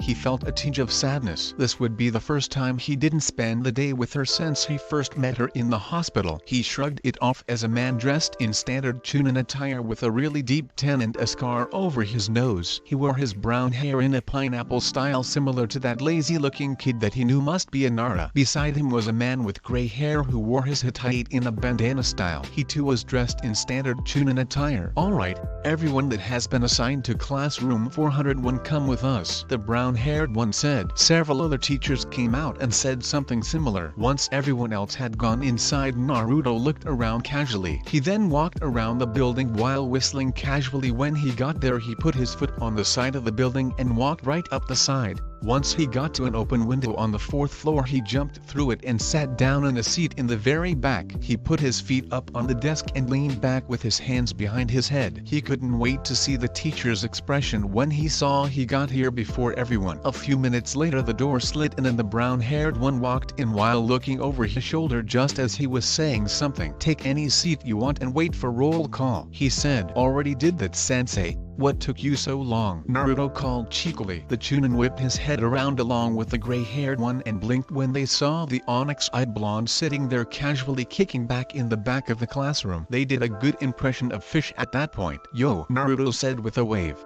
making the rest of the class, who had filed in behind the Chunin, sweat drop.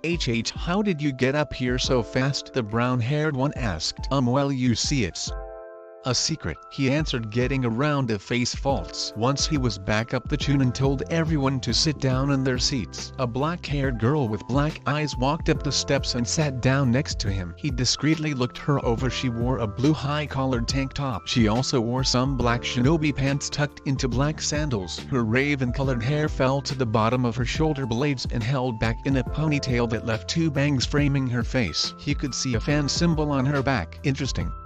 And Uchiha, and a fully fledged one at that. Pretty impressive. At our age course I would be too if Ba-chan would let me learn elemental jutsu, he thought to himself. He shook his head slightly and took his feet off the desk and sat forward. Hey, I'm Uzumaki Naruto, future Hokage. Nice to meet you, he said as he looked at her with a smile and held out his hand. The girl hesitated as she looked at him. The boy had blonde hair that spiked outwards and a bang partially covering his right eye. Speaking of which, they were onyx like her own. He had 6 whisker marks on his cheeks and his face had less baby fat than most boys. He's cute, she thought with a slight blush. Uchiha Sayuri, nice to meet you Naruto, she said as she took his hand. he would have something back, but an arrogant voice interrupted them. "Hey, don't speak to my sister. You are not worthy to associate with an Uchiha elite like us," said a duck-ass-haired boy with a blue shirt and white shorts. He noticed that he lacked the fan symbol. Naruto tried to ignore the boy as he noticed Sayuri had an embarrassed blush at her brother's actions. That idiot with his Senju elite attitude. She thought as she took note of the fact Naruto was ignoring her brother, but not in the trying to avoid trouble way, but the way that said it was pointless to acknowledge the annoyance because he wasn't any kind of threat. Annoyed with the blonde, in his mind, Dobe, ignoring HIM and Elite. "Hey, did you hear me? We Uchiha Elite don't associate with the likes of you, so stay away from her, Dobe," he said belligerently. Naruto Simple turned his head and blinked owlishly. Then he burst out laughing. "What's so funny, Dobe?" Sasuke asked. "Haha, oh, just the fact that you are calling me Dobe and yet we haven't even taken the entrance ranking exam yet. Which means if anyone is a Dobe it's you for not knowing that there isn't a Dobe yet." Naruto laughed. When she heard this, Sayuri started giggling as well. It felt good to see someone put her brother in her place. Naruto then got a mischievous gleam in his eyes, as he figured he would drive one more point home. "But that is not all. I also was amused at the fact I know more about your clan's laws than you, the Uchiha clan heir do. If you knew them like you should, you'd know you are not even a fully fledged Uchiha, let alone an elite yet, like your sister here who is a fully fledged member." Naruto finished with a grin. Sayuri was surprised at his knowledge of her clan's laws. She decided to find out more later. After the Sasuke stomped back to his seat and sat down with a dark scowl on his face. Sayuri sighed at his behavior. He used to be nice. That was before he decided he wanted to be like their father and started to act just like him. A few minutes later Iruka began calling roll. After that was done he started to explain the test. "This is a written portion of the entrance ranking exam. The rest will consist of weapons accuracy and a taijutsu spar," he told them. "Alright, Mizuki-san here will pass out the tests. Then after they are all passed out you have 45 minutes to complete it, after which I will grade them while you go to lunch. Then we come back for the physical portion," he informed them as Mizuki took the papers and began passing them out. Something one should know is Mizuki was one of the 3% of the village who disliked Naruto cause he knew he was the Kawabe's container,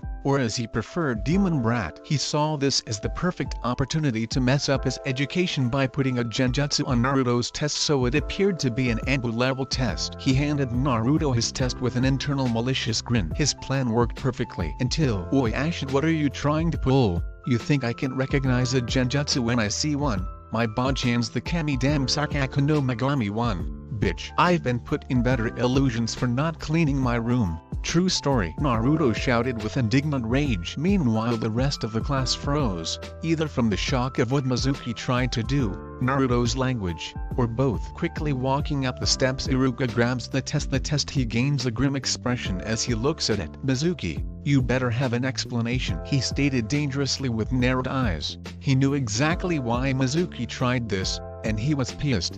Haha, good job Naruto, you caught me. I was testing your observation skills." He chuckled as he rubbed the back of his head nervously. "I call bullshit. No one else has an Anbu level test." Naruto shot back. Iruka coughed. "Language Naruto," he cried. "What of my language?" Naruto asked. "Less colorful," Iruka ordered. "Okay," was his reply. "Now as for you Mizuki," Iruka began. "I'll let him go Iruka-sensei. I don't mind. It was worth the amusement of seeing his reaction to being caught." Naruto interrupted. "Fine, now everyone sit down and shut up," Iruka cried in frustration. Everyone including Mizuki and Naruto's sweat dropped. He and Naruto were the only ones talking. After that it wasn't long until the test began. Naruto flipped it over and looked at the first of 25 questions. "You've got to be joking me? This is all they're asking?" he thought as he looked at the first few questions. 1. How many Hokages have there been? 2. How many shinobi wars have there been? 3. How many different ninja arts are there? 4. What are jutsu? This is gonna be easy, Naruto thought. He quickly began jotting down the answers and was done in 10 minutes. He walked down the stairs to Iruka's desk and handed him the test. Iruka frowned thinking Naruto didn't know the answers. However, when he turned it over all the answer spaces were full. Curious, he began to grade the answers. His curiosity became shock as he graded all the questions and found that they were all correct down to the most little detail. Granted, they weren't exactly hard, but they required you to at least have studied the first book beforehand, Naruto's were textbook. Naruto simply went back to his seat and put his head down to sleep. Sayuri, who was sitting next to him, sweat dropped. Soon after Naruto finished, Shikamaru got up and dropped off his paper as well. He soon followed Naruto's lead and put his head down to sleep. 45 minutes went by and eventually everyone had turned in their tests. Alright everyone, while you go to lunch I will grade whatever tests I didn't get to yet. Eat well because when you come back we begin the physical portion, he told them. Everyone began to file out of the classroom slowly. Naruto and Satsuki were the last to leave the room and were walking next to each other. Satsuki was glancing at him out of the corner of her eye. She had to admit it was nice to meet someone who treated her like anyone else, instead of fawning over her like most people did. It didn't hurt that he knocked her obnoxious brother down a peg. Hey Naruto-san, you want to eat lunch with me? She asked. She wanted to talk to him some more and this was the perfect opportunity. Sure, follow me, I know an awesome place to sit and eat our lunches, he declared as he took her hand and began running towards the stairs. Sayuri blushed at the contact but quickly got over it. They went up another flight of stairs with the sound of their sandals making the thunk of sandal on wood constantly. Finally they came to a door and Naruto pushed it open and stepped through, dragging her with him. Once they were through the door it became clear they were on the roof. Naruto went to the bench at the end of the walkway and sat down. He took a scroll out from his pouch and applied some chakra to it. In a puff of smoke a bento appeared. At this point Sayuri's stomach made itself known by growling loudly. She blushed in embarrassment as she realized she left her bento at home in her excitement. Naruto looked at her as his onyx eyes twinkled with mirth. Forgot your lunch didn't you? He asked. Stated. Sayuri blushed in embarrassment but nodded her head nonetheless. Lucky for you I packed an extra bento today in case I made a friend and they forgot lunch, Naruto said as he set the bento on the other side of the bench and took out another bento from the scroll which he kept for himself. He motioned for Sayuri to take the other one. She sat down and picked up the lunch and opened. Wordlessly she broke apart the chopsticks and began eating. Nothing was said for a few minutes until Naruto broke the silence. So you said you wanted to talk. What about? He asked her curiously. Sayuri poked at her food with her chopsticks for about 15 seconds before she spoke. You said Sasuke didn't even understand our clan's laws.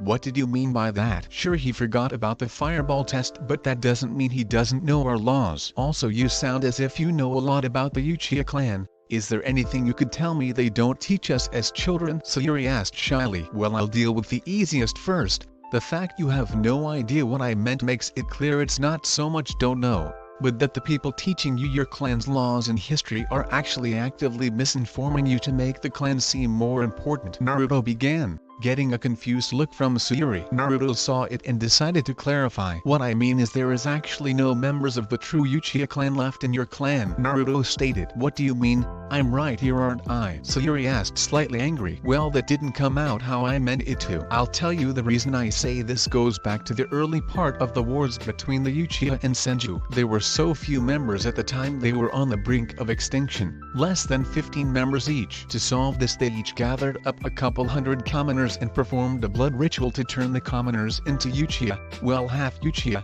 Their blood was a lot less potent, and there were differences in between the two. The most noticeable is the potency and keenness of the Sharingan. Anyways, the point is that through the ages the Uchiha kept very close records of who was and who wasn't a descendant of the original Uchiha. It's generally accepted that this is simply because of the laws of your clan that make it very clear. If there is a pure blood Uchiha, they are the heir. The current clan head can continue until the heir is 18, at which time they must step down. However, I always thought it was for a different reason. I'm not sure what, but I just have a feeling. Naruto took a pause to think over what to say next. So there is the story of the origins, and the reason that I say they are misinforming you, because the last documented pure blood Uchiha was not too long ago. Sandaime Jiji even met him, Naruto stated. Who is it? Sayuri asked in complete rapture from the information. A name I'm sure you know well. Uchiha Madara. Naruto told her with a hidden smirk at what he expected her reaction. He wasn't disappointed. Sayuri's jaw dropped,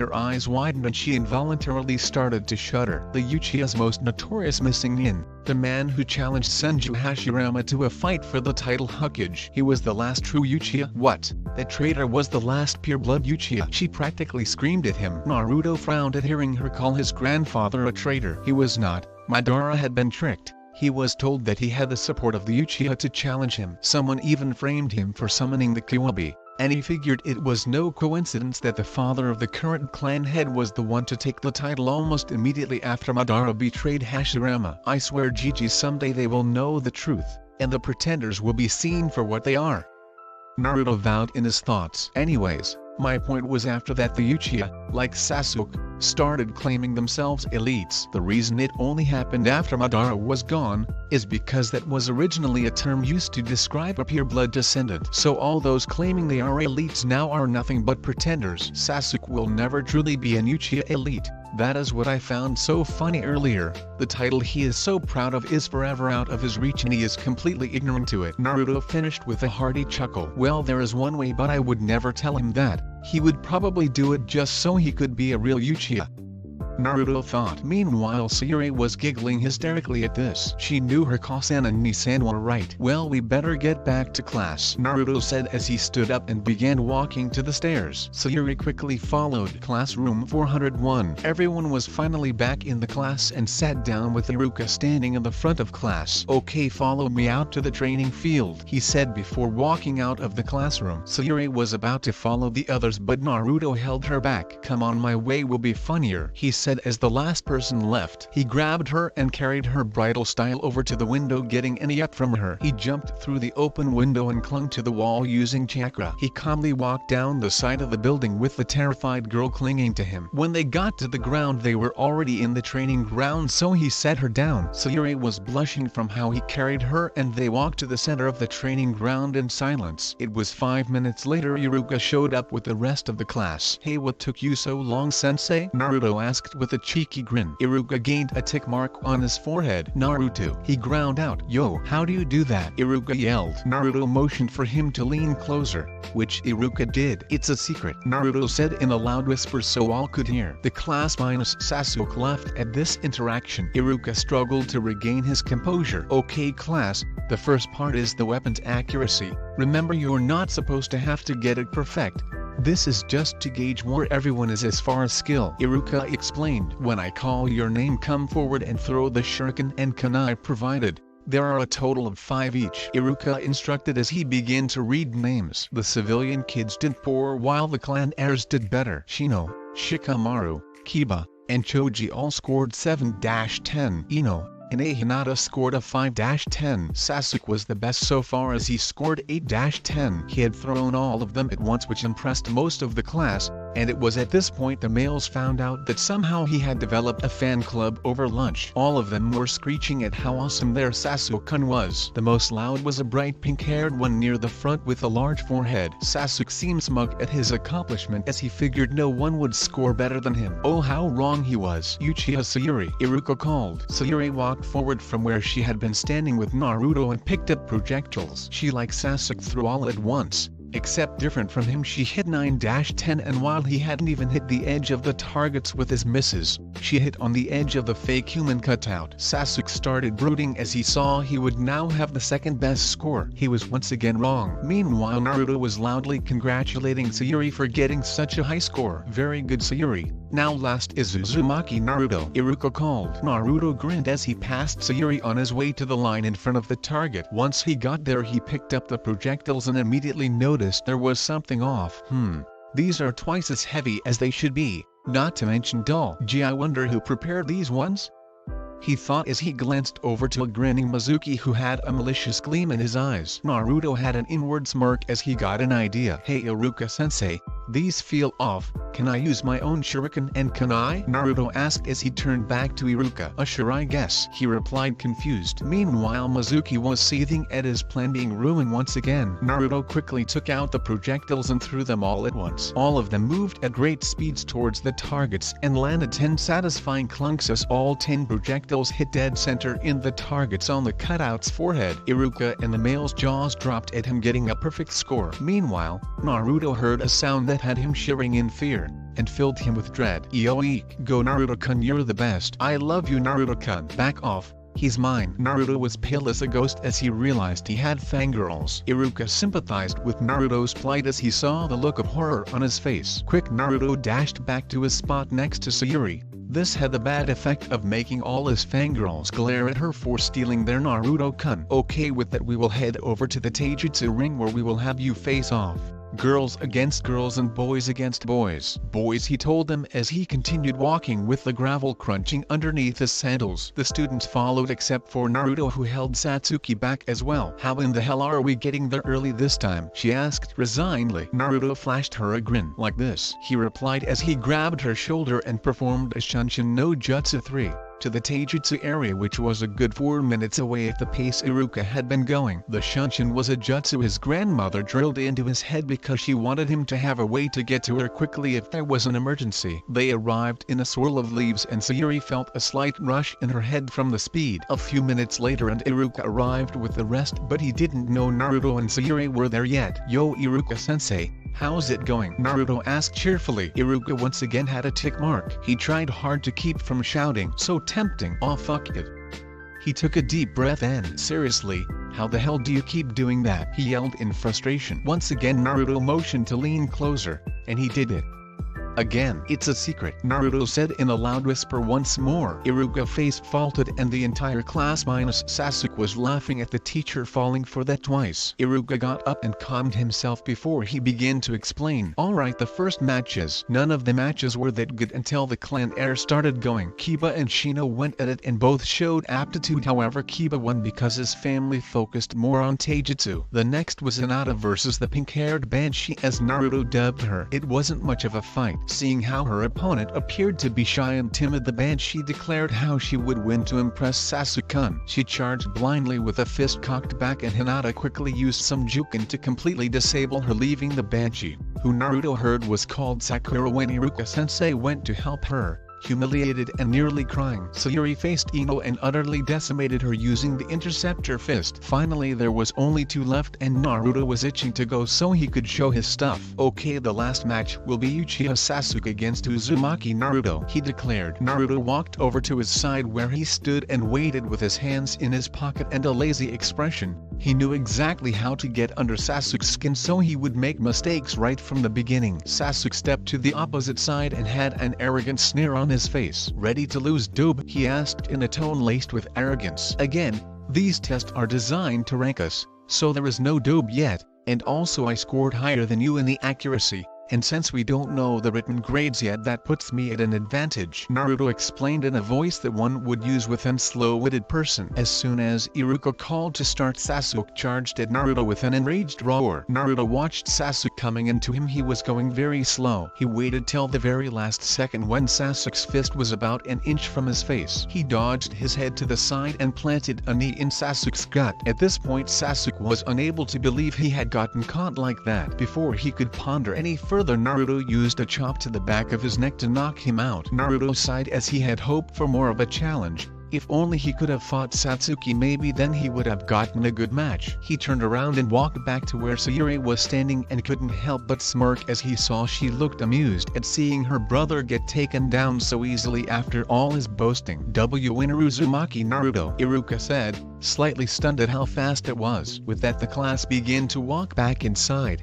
This time Naruto decided to just do it with the rest of the class. Mizuki ended up carrying Sasuke back to class as he was still out cold. The classroom. Once they were back in the classroom and everyone sat down, Iruka cleared his throat. "Okay, now that we've done all 3 tests, I am going to announce the rankings," Iruka told them. Naruto paid no attention to the names till they got to number 3, and in 3rd place is Uchiha Sasuke, Iruka announced, getting shrieks of protest from his fangirls that he was number 1. Sasuke meanwhile had a dark scowl on his face, not believing not 1 but 2 people scored better than him. "Number 2 is Uchiha Sayuri," Iruka declared. Sayuri smiled at that as she didn't mind being second. She had a good hunch who was first. Naruto patted her on the back in congratulations, telling her how awesome she was. And finally number 1 with a perfect score is Uzumaki Naruto. "Congratulations! Now that's all for today. I will see you tomorrow," Iruka said with a smile. Naruto got up, all the while smiling hugely. He looked at Sayuri, who had just gotten up as well. They walked outside together where Naruto saw his grandmother waiting, and Sayuri's family was there as well. Naruto turned to Sayuri and grinned. "See ya tomorrow," he said. "Yeah, I guess so. Say Naruto, why do you seem so excited to be going?" she asked in curiosity. "Because my Bajin promised me a surprise with my training if I got a perfect score in the test. I can wait to see what it is," he replied in excitement. "I suppose so. I wish I had something like that to look forward to, she said. Well, isn't your mom like some famous S-rank kunoichi?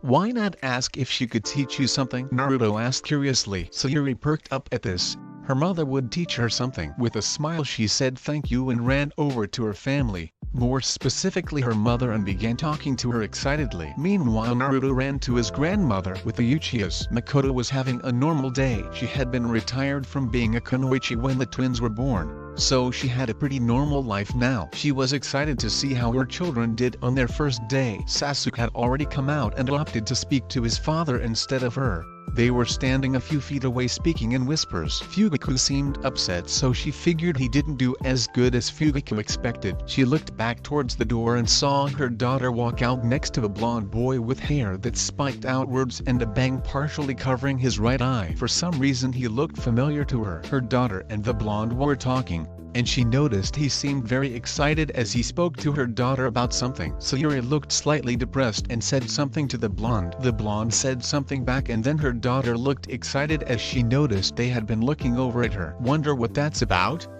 She thought. Her daughter seemed to say goodbye and then came running towards her, the blonde boy running off as well. Her daughter arrived with an excited smile. Hello Satsuki-chan, how was your day?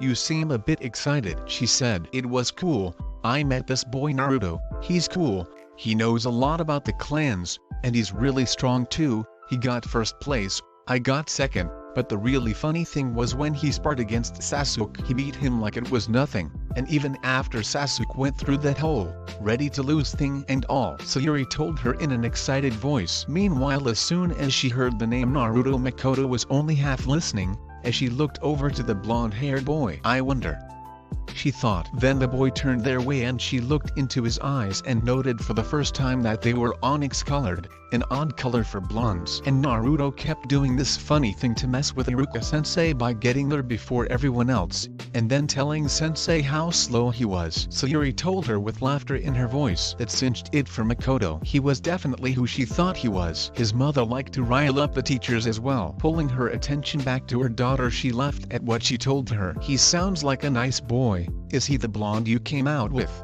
The one with the whisker marks? She asked. Getting a nod, she gave a sly smirk. So has my little girl got a crush on the first day? She asked in a teasing voice. Sayuri blushed madly at her mother's question and tried to glare. Keiko-san, it's not like that. He's just my friend, she denied. Okay, well, what were you talking about? Makoto asked curiously. At this, Sayuri forgot all her embarrassment and got her excited look back. Oh yeah, he was telling me how his Bajin promised him a training surprise if he did good today, and I told him how I wished I had something like that. Then he reminded me you were an S-ranked kunoichi and suggested I ask you to teach me. So will you train me from now on, Kosan? Sayuri finished with a question. Makoto was surprised and touched that one of her children wanted her to teach them. She smiled at her daughter. Of course Sayuri-chan, she answered with Naruto and Koharu. Hello Naru-chan, how was your day? Koharu asked warmly as Naruto ran up and hugged her. It was awesome Ba-chan. I met this cool girl named Sayuri and I got a perfect score.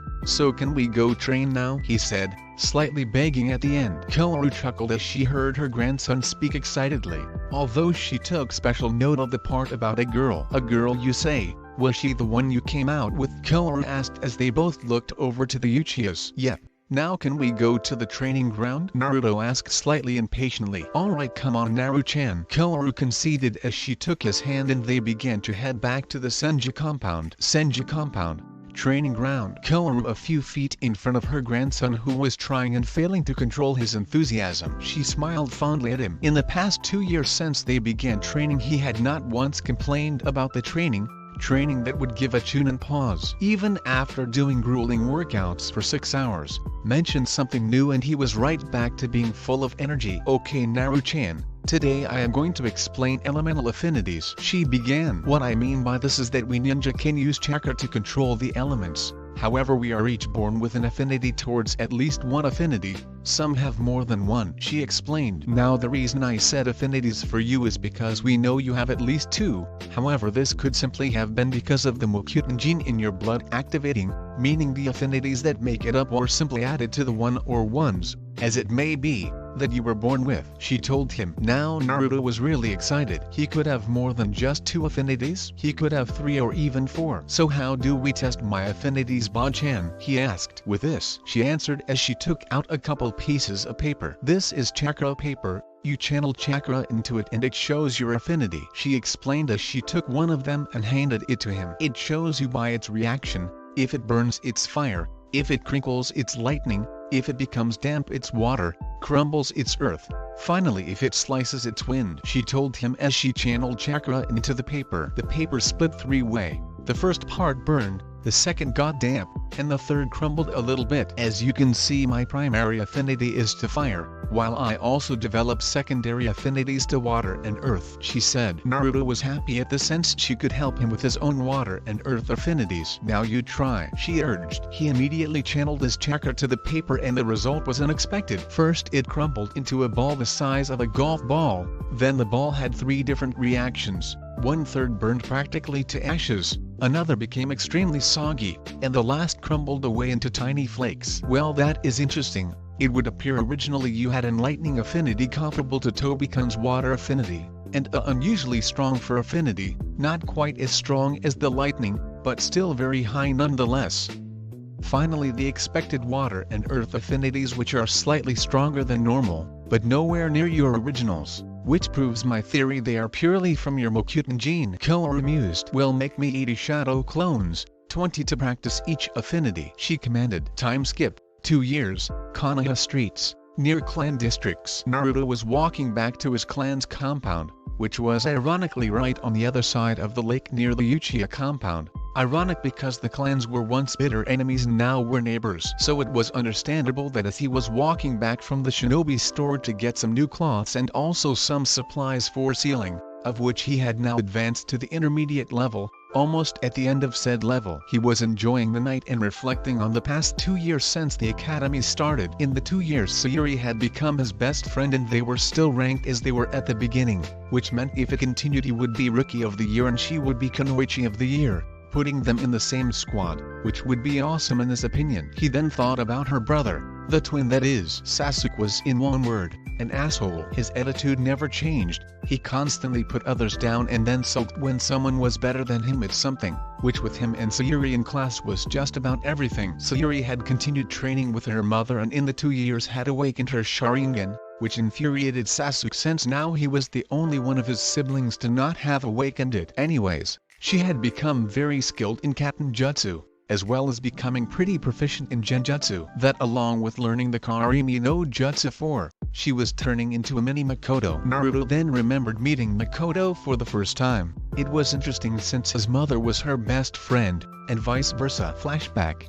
1 year and 10 months ago, Naruto and Sayuri were training in one of the training grounds for academy students. They were having a taijutsu spar. They thought they were alone, but little did they know there was someone watching them, interested in seeing them in action. Sayuri came at Naruto with the Sharingan blazing in her eyes. She moved to strike with an high kick, but he ducked down. She responded by attempting to kick him in the face with the other foot. Naruto however caught it. He then went to punch her in the gut, but suddenly she disappeared and a log was in her place. On instinct he turned to find her about to stab him with a kunai. Reacting on pure adrenaline and muscle memory, he slipped into his best style of taijutsu to counter it, the interceptor fist. Sayuri was so surprised to see him use it that she ended up having her momentum used against her and landed on her back from an arm toss. She immediately jumped to her feet and stormed up to him furious. She wanted to know how he knew her clan's taijutsu form. That wasn't the reaction of one who had seen it in action and decided to replicate it and was trying it out.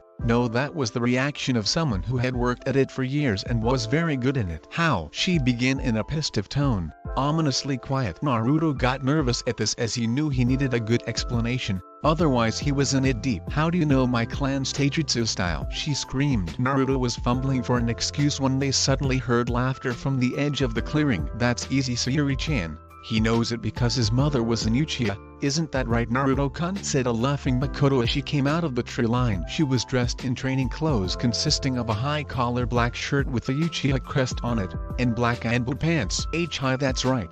But how did you know who my mother was? Naruto asked cautiously. Yeah, I want to know as well, Kosan. Sayuri put in. She had calmed when she learned his mother was an Uchiha. She would have left him scrolls with the forms, As to why he wasn't a member of the clan, she had no idea. Makoto laughed slightly. Well, I should hope I could figure out if someone was my best friend's son. Although I must admit, it took a few things to make me absolutely sure.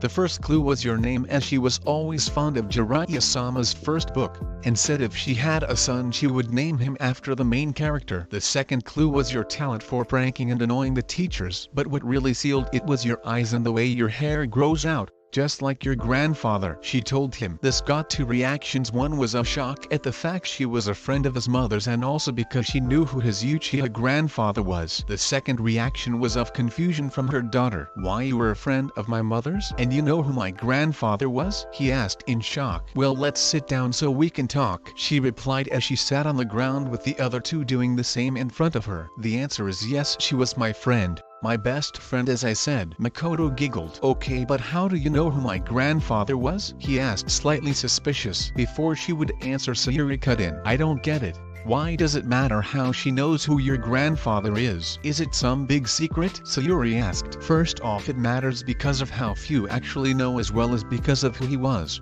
Second, yes, it is a very big secret. Third, how I know is because I met him a couple times before he died. In fact, I was one of the ones to help bury him, along with her teammates, Makoto replied. This caused Naruto to get even more shocked at this, as he remembered his mother mentioning her best friend helping with the burial. I don't get it.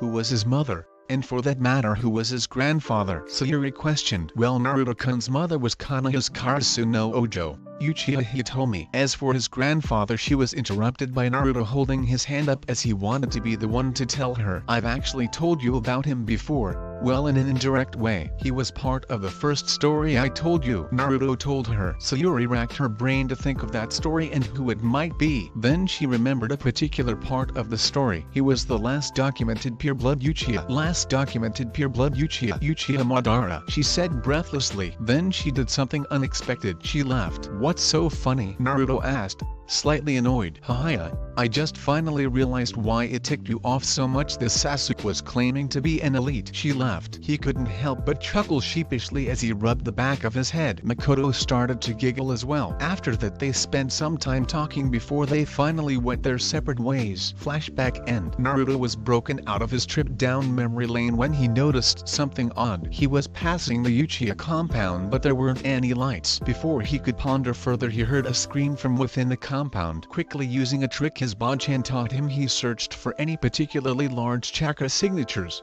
He immediately sensed one, as well as a much smaller one that was very familiar nonetheless. He used a shunshin to appear where they were and was just in time to prevent something that pissed him off inside the compound. 10 minutes ago, while Naruto was meandering around, an Anbu wearing a crow mask had just finished cutting down the final Uchiha besides his family. He knew that 2 out of 4 were home and Izumoto was most likely running terrified through the streets right now. Based on when she usually got home, his brother wouldn't be far behind. He took off his mask, revealing himself to be Uchiha Itachi. He put the mask on his belt and then shunshined into his house. Outside of the dojo, he slid the door open and his silhouette was framed in the doorway dramatically as his shadow was cast across the room. There were 2 occupants in it and they appeared to have been in an argument a few moments ago. His father was the first to speak. Itachi, what is the meaning of this? He shouted. Itachi simply blurred forward and stabbed his tanto into his father's chest. Quickly he pulled it out and moved forward,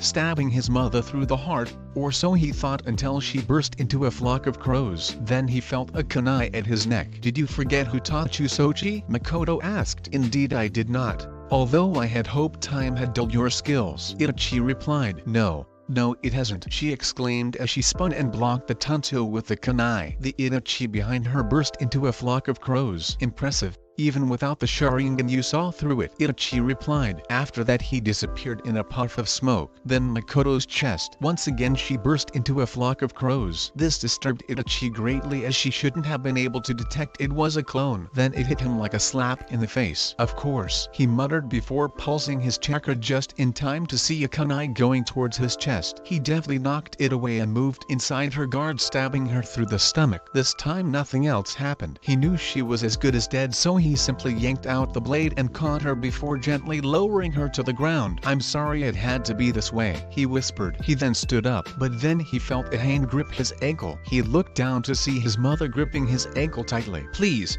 don't hurt Sayuri, she pleaded as she sensed her daughter entering the house. I'm sorry, but there can be only one survivor. There can be only one, he replied. He then turned to face the door where a stunned Sayuri had just burst through. For a moment she was shocked, until she saw the dead body of her father. That didn't bother her much. However, the heaving body of her mother did. She saw the blood slowly spreading. She screamed at the top of her lungs. Itachi cursed himself for not acting immediately. He lunged forward to try to finish her before Sasuke arrived. His blade thrust forward to be blocked by a kunai. He looked down to receive a huge shock. It was a boy that was about 4 or 6, an inch taller than his sister, who was tall for her age. The boy had blonde hair that was chin length and spiked outwards with a bang partially obscuring his right eye. He had 6 whisker marks on his cheeks with a face with less baby fat than normal. But the fact that the boy had blocked the kunai that shocked him. No, it was that the boy had clearly arrived in a shunshin and reacted fast enough to block the attack, which was going at high genin speeds. The boy's onyx eyes were hardened and held a rage in them fit to burn the world. You mind explaining what's going on here, Itachi-san? He asked in a voice of barely restrained anger. Yes, I do, Itachi replied. Naruto saw the signs of him going to activate his Sharingan, so he created a sealless cage punchin with orders given beforehand. Itachi didn't notice that as his Sharingan blazed to life and then spun rapidly until it blurred together to take the shape of a tri-pointed shuriken. Tsukuyomi, Itachi whispered. World of Tsukuyomi. Suddenly Naruto was drawn into a world where the sky was red and everything else was black. He was currently tied to a cross and Itachi was standing in front of him. This is a world. Oh, Itachi began, only to be interrupted by the now apparently amused Naruto. Of Tsukuyomi. I know. The Mangekyo Sharingan. Itachi, you have been a bad boy, haven't you, Itachi? Naruto asked with a chuckle despite the situation. How? Itachi asked in a rare show of emotion as his voice and face showed shock. Then Naruto received the memories of the clone hidden behind the door who had knocked out Sasuke as soon as he entered the room. So tell me why you tried to kill Sayuri-chan. We both know you have plenty of time in this world, Naruto said casually, his calmness even knowing what he was unnerved. Yes, unnerved, Itachi. You certainly are interesting. I suppose you would be her friend, Naruto. She speaks frequently of you. I am of the opinion she has a crush on you, Itachi stated, secretly amused at the blush that appeared briefly. But as to the why, it is very simple. I wanted to test my capacity, and to prove myself to a masked man who has a Sharingan eye. He claimed himself to be Uchiha Madara. With the strength he showed, I don't see any other person he could be besides Madara. I mean to keep Sasuke alive to come seek revenge for our clans. He was interrupted when he heard Naruto chuckling, which soon turned to laughter as he threw his head back and laughed to the skies. What is it that amuses you so? Itachi asked, seemingly curious of this. Oh ho. Hey, it's just the fact you actually bought that masked guy's bullshit about being Madara, just because he was more powerful than you. I thought you were a genius. Tell me, did he reveal the secret to obtaining the EMS about taking another's eyes? Naruto chuckled. Itachi was confused when he saw that Naruto was truly amused at him believing the man, and it was the kind of amused that you get when you know someone is being made a fool of. As for the last questions, he nodded to confirm what Naruto said. What do you know? He asked. I know for certain that the masked man is not Uchiha Madara, Naruto answered in an amused tone, but holding in serious undertone. But how do you know? Itachi asked in frustration. Naruto secretly grinned. It was all going to plan. I know because my mother buried him. Come to think of it, your mother did as well, along with my mother's teammates. Matter of fact, she even met him a few times before he died, Naruto said in a musing voice. Itachi's eyes widened in shock. His mother had met Uchiha Madara? She'd buried him? But that left the question of why she had even known or buried him. Right now you're no doubt wondering why she and the others helped bury him. The answer is very simple. My mother was too heartbroken at the time to be able to bury her father on her own, and being his daughter she had introduced her most trusted friends to him, of course, Naruto answered. You could practically feel Itachi's brain overloading. Indeed it was. Itachi's was confused. He was disoriented, and thus his control slipped over to Tsukuyomi. Quick as a flash, Naruto snapped his head up with his 3-tamo Sharingan blazing and stared right into Itachi's wide eyes. Wait, her fall was all he got out before Naruto's Sharingan shifted into another form. Itachi thought it was Naruto's Mangekyo form. It was a black background with 4 red flower petals overlaid with a red 4-sided shuriken with red circles in place of point, all connected to a thin red ring on the outside edge. However, Naruto proved proved him wrong when he next spoke. "This is my mother, Uchiha Hitomi's eternal Mangekyo Sharingan. It's in my eye because it is a reaction chi inlet into my eyes. To protect myself during extreme circumstances, it allows me to use her Kodo Matsukami a total of 7 times until the failsafe is all used up," Naruto explained. Itachi's mind was still too chaotic to react in time to try and stop it. "Now, your mind is mine, Kodo Matsukami," Naruto declared. Itachi's mind went blank as Naruto gained control and started implanting false memories with his words. "You completed your mission. All Uchihas except Uchiha Sasuke are dead. However, the masked man is not Uchiha Madara. Your mother buried him, so it isn't possible. Now you will continue as you planned. However, you will discreetly as possible seek the true identity of the masked man. When we leave this world you will immediately leave," Naruto commanded. With that he willed them to return to the regular real world. As soon as they returned to the real world, Itachi shunshined away and Naruto gave a sigh of relief. That was too close. He had no idea if that would work. It was pure luck. With Itachi having the Mangekyo Sharingan, there was a good possibility he could have resisted, which is why he had to get Itachi's mind as chaotic as possible before he attempted to control him. It was then that he remembered that Sayuri-chan had been crying, and Makoto-chan was hurt. Naruto then turned to Sayuri and looked at her as she cried over her mother who was struggling to breathe. His heart ached as he didn't want Makoto to die either. "Well, there's that jutsu, but it has possibilities of side effects. Guess I will ask them," he thought to himself. He walked over and knelt next to Makoto right beside Sayuri. "I have a jutsu that could save you, Makoto-chan, but it has risks," Naruto told her seriously. "Well, what does it do?" Makoto asked. "It's the second step of the blood ritual made to turn your ancestors into Uchiha. It needs a pure blood to be the medium as well as 2 half-blood targets. A little of the pure blood's DNA mixes with that of the 2 half-bloods, then divides the result and splits it into the 2 half-bloods, essentially making them pure bloods. The changes occurring during the process would heal you. However, there is a reason it was never used. There are varied reactions to the jutsu, not unpleasant, just strange. Plus a pure blood can only use it a few times in their life, so you must be certain you want me to use it," Naruto told her, and Sayuri sensed she had to be the other half-blood. "Okay, then let's do it, if it will save Kosan," Sayuri declared. Makoto looked at her with wide eyes. "Sayuri-chan, are you sure?" she asked uncertainly. Sayuri simply nodded in confirmation.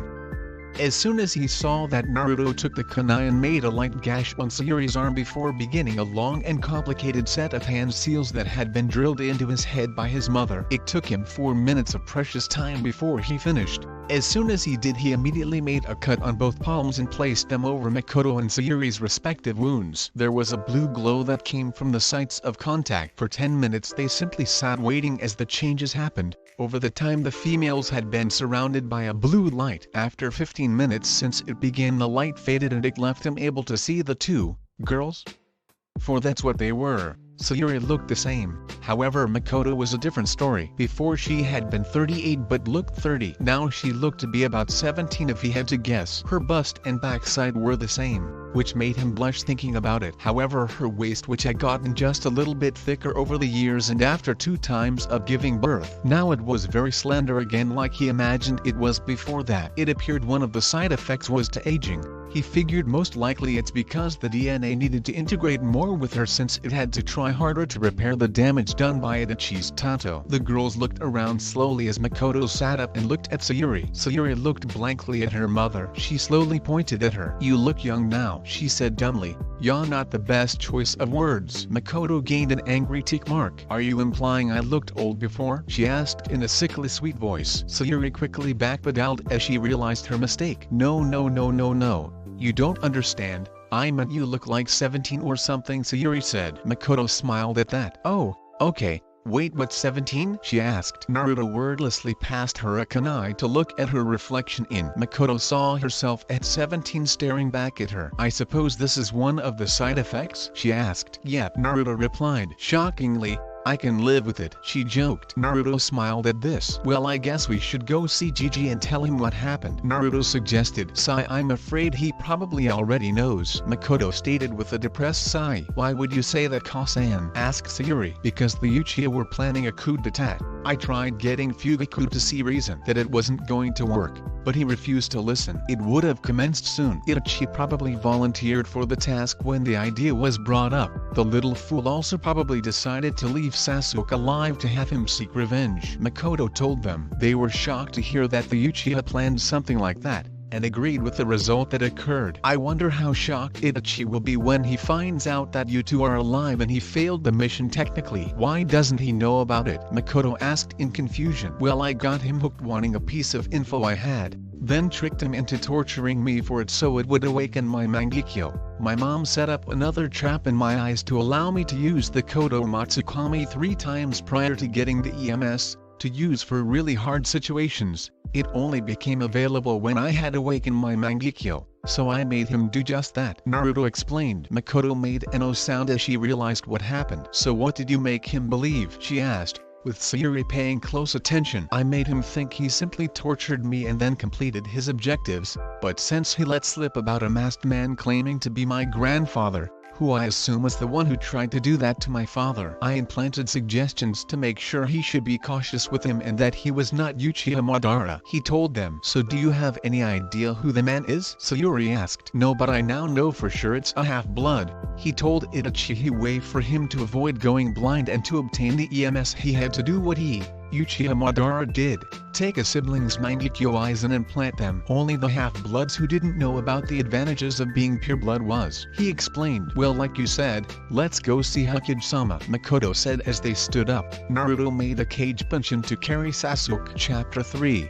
Flashbacks, Graduation, and Teams. -3 years after Uchiha Massacre, day of graduation test. An alarm went off in a room inside the Senju compound. Groggily the owner got up and looked at it to see it was 6 a.m. He noted that something important happened today. As he sat up and rubbed his eyes to try and become more aware. What was it that happened today? He couldn't quite place it. Maybe he'd figure it out by the time he got to the academy. Wait, the academy. Today was the graduation exam. By tomorrow he would be a genin. Nodding in satisfaction, he began to get ready for the day. When he turned the light on in the bathroom, it revealed him to be a boy of 13. He stood at a tall for his age 5'3". He had shoulder-length blonde hair that spiked either side, and a bang that partially obscured his right eye. His eyes were a deep onyx and he had 6 thin whisker marks on his cheeks. His face held no baby fat and it was slightly more narrow than his father's, but not as thin as his grandfather on his mother's side. This was Uchiha Senju Naruto, heir to the 2 most powerful clans in Konoha, although not many people knew that. Naruto quickly got done with his routine and dressed in his regular clothes, a high-collared black shirt with black anbu pants tucked into black ninja sandals. He also wore fingerless black gloves with metal plates on the back of his hands. The only difference from the usual is that on the back of his shirt is a blood-red Senju crest going across his upper back. Being dressed, he taped on all his pouches, a kunai pouch on each leg, as well as his hip pouch. Being prepared, he headed into the hall and walked through the compound to the kitchen. Once he got there, he was greeted with the sight of 3 women sitting around the table. The first was his grandmother, Senju Koharu. Although in public people knew her as Yuta-ten Koharu, though that changed today as it was the day they officially take the name his grandfather left them. The second was a woman of about 20 who had long raven-colored hair with what equal 2 bangs framing her face, and pale creamy skin and full red lips. She wore a mesh long-sleeved undershirt with her jonin flak jacket unzipped somewhat so some of her rather ample high DD cup cleavage was exposed. On her forehead she wore a black clothed Hittite with a leaf symbol etched into it. Her hips were curvy and she had a thin waist with a nice full bubble butt as you would see if she were standing. This was Uchiha Makoto, current clan head of the Uchiha. She was actually chronologically 39, but when Naruto saved her life with the completed blood ritual it changed her to be physically 20. Of course the story in public was that he had messed up when he had found her and her family on the night of the massacre. He had attempted a stasis seal that malfunctioned and this was the result, to aging of her body. Of course anyone who knew spit about seals knew that story was bull, but they were all jonin and thus understood it was a rather important secret so they didn't pry. Makoto had returned to active duty shortly after the massacre, much to the displeasure and worry of other nations. She along with the Karasu no Ujo were the S-ranked Konoha nin, along with Namake's Minato, of their generation and were reputed to be on par with a Sannin. So the addition of another Sannin level nin was, as a certain clan would say, troublesome. The third and final female was 13 and looked remarkably like Makoto. She too had long raven-colored hair with 2 bangs framing her face, and her skin was creamy pale as well with full red lips. Her bust size and her curves were very high for her age, but still not as high as Makoto's. Her bust was a high C-cup borderline D-cup, and she had a nice round bubble butt that, while not as full as her mother's quite yet, was still pretty good, along with her luscious hips, made her one of, if not the most desirable girl of her age. When standing she was 5'0". She wore a long-sleeved mesh shirt like Makoto.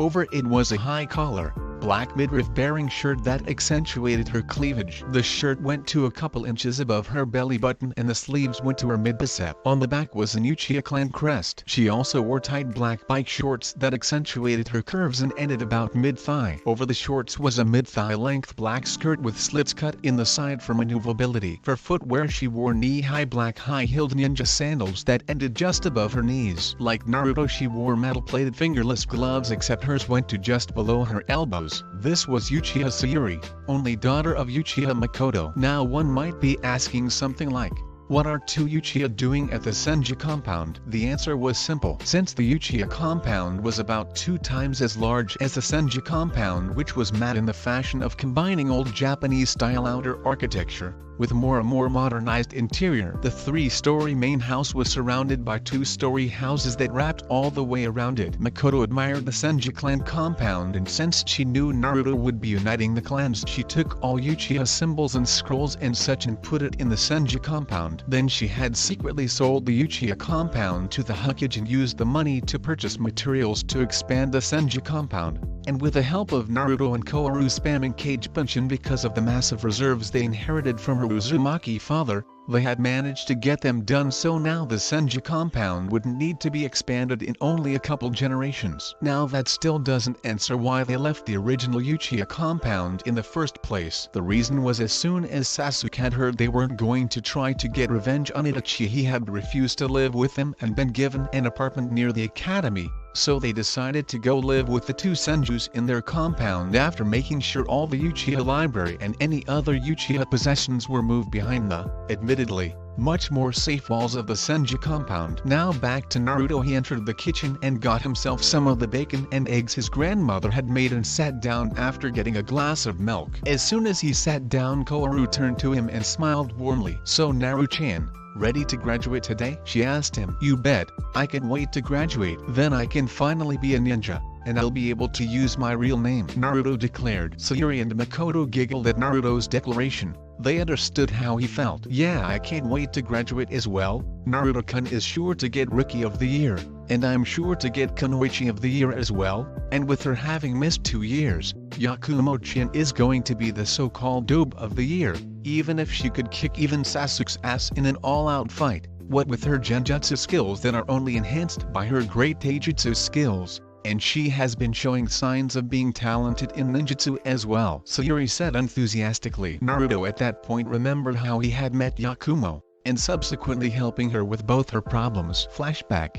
3 years ago, 1 month after Uchiha massacre, Naruto was making his way to his favorite training ground, Ground 7, the one with the memorial stone. H wanted to work on a jutsu he'd been developing for a while. It wasn't anywhere near ready, but it was solid in theory. He had reached the edges of the training ground when he heard sobbing. He walked over to the stone and found a pale-skinned brown-haired girl. He walked towards the monument and stood behind the girl. "Hey, is everything okay?" he asked gently. The girl jumped violently and turned around to see a blonde-haired boy her age. "Hi, I'm Uzumaki Naruto," he said as he smiled at her kindly. The girl simply stared for a few moments before etiquette kicked in and she introduced herself. "Kurama Yakumo, and no, everything is not okay," she told him. "Wanna talk about it?" he asked her as he sat down with his back against the stone and patted the spot next to him. Yakumo hesitated, but she really needed to talk to someone, so she conceded and sat down next to him. "Well, you see, I wanted to be a ninja like my parents before they died,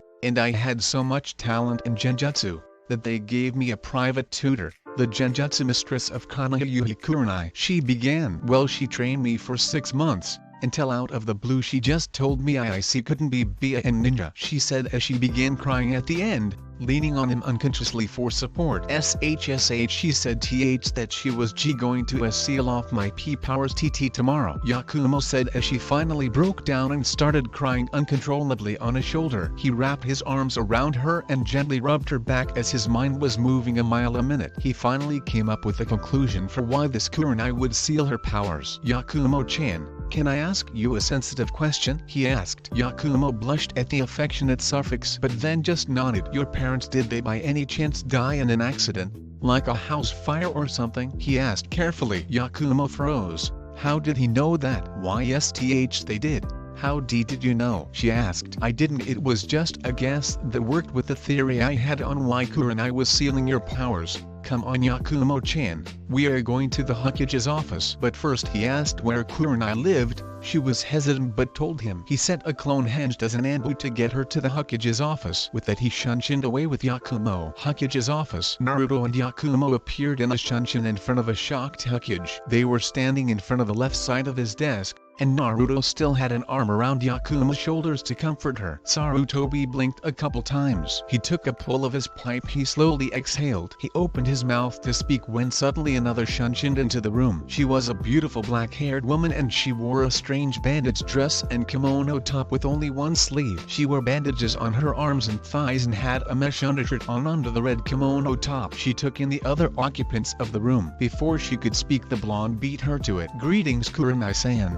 I am Uzumaki Naruto. Now that we are all here, let's get down to business, shall we? He said. Before they could say anything he continued. So let me ask a question. Yakumo-chan, here's powers have manifested an Edo demon, haven't they? He asked bluntly. Yakumo was confused as to what that was. Sarutobi and Kurenai were shocked he had found that out. How did you know that? We didn't even tell her, Kurenai said in shock. Well, the signs fit perfectly for that, so I figured it was the case, he replied. What do you mean signs? You mean this has happened before? Kurenai asked in confusion. Yes, it has. It's the reason my Hyobazan was banished from the Kurama clan, so I recognized the signs from the stories Bachan told me, he answered. Yakumo's head had been turning from Naruto to Kurenai. Finally she had enough of not knowing what was going on. What's going on? What's an Edo demon? What signs? She asked in confusion. Sighing, Naruto dropped his arm from her shoulders and walked over to one of the chairs and sat. He then motioned for Kurenai and Yakumo to do the same. Once they did, he spoke. To answer your questions,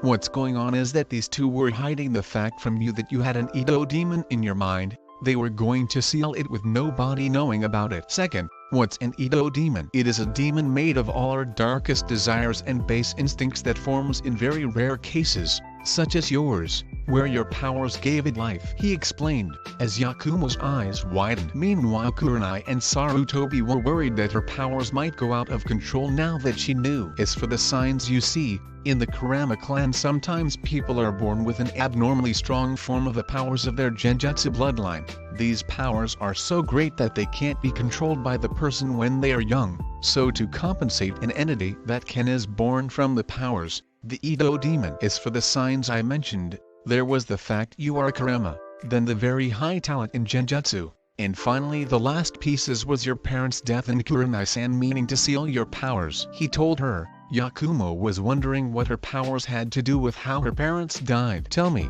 did you have a fight with your parents before they died? He asked. Yes. Why does that matter? Yakumo asked in confusion. Before Naruto could answer, Kurenai interrupted. No, she doesn't need to know, she protested. This only got her a pointed look from Naruto. Yes, she does. Furthermore, she has a right to know that thing killed her parents. He shot back, shocking Yakumo.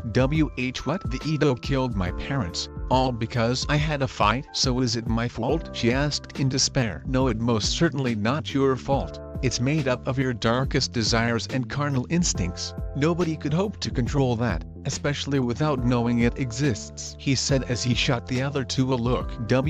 What? So keeping it from her was only doing harm?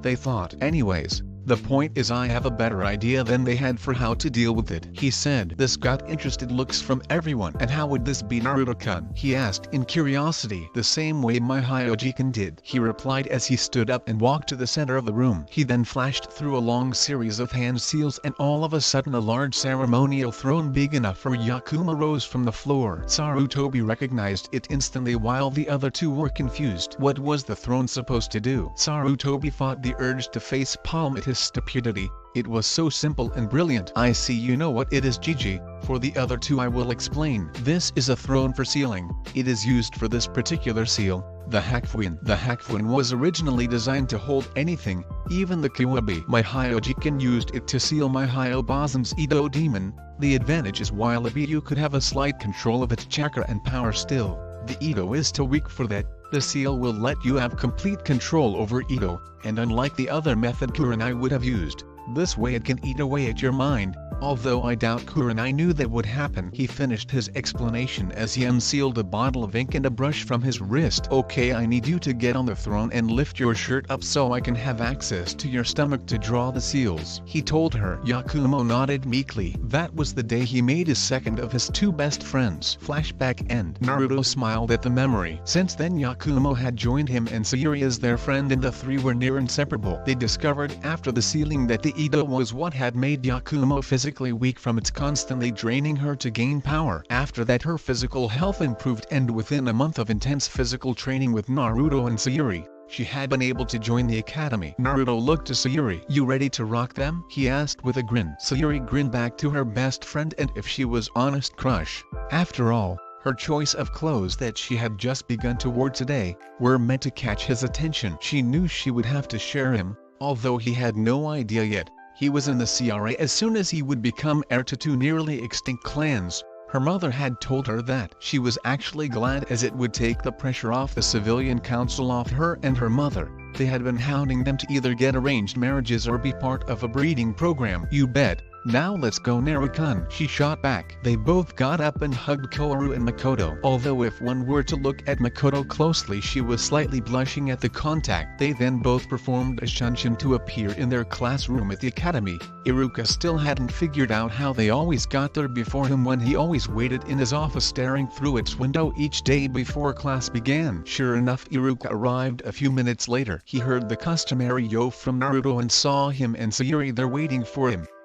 Again. Seriously, how do you two do that? He asked. Ever heard of the Shunshin no Jutsu? Naruto asked innocently. Iruka's brain stopped. A Shunshin. A freaking Shunshin was their secret? He felt embarrassed he didn't think of it sooner. Haha, the look on your face is priceless. He heard Sayuri laugh. It always amazed him how polar opposite she was of her brother. I suppose I don't need to ask if you guys are ready for the test? Iruka with a smile. Nope. We've been ready for ages, Naruto said. A few minutes later the door opened and a beautiful brown-haired girl. It was Yakumo. Yakumo was about 4'11" inches height and like Sayuri was a hem curvy for her age. Her waist was slim and her hips curvy leading to a firm backside that was perfectly shaped. Her bust was a high CC cup to low D cup, which was shocking for her age. Her long brown hair was held to back on the right side of her forehead with black hair clip Naruto gave her. Her hair, which she used to have straight one side and braided on the other, was now all straight. Now one might ask, how can a 13-year-old have a low D cup bust? The answer had two parts. The first being the fact that Ito forced her body to strain to maintain normal growth rates,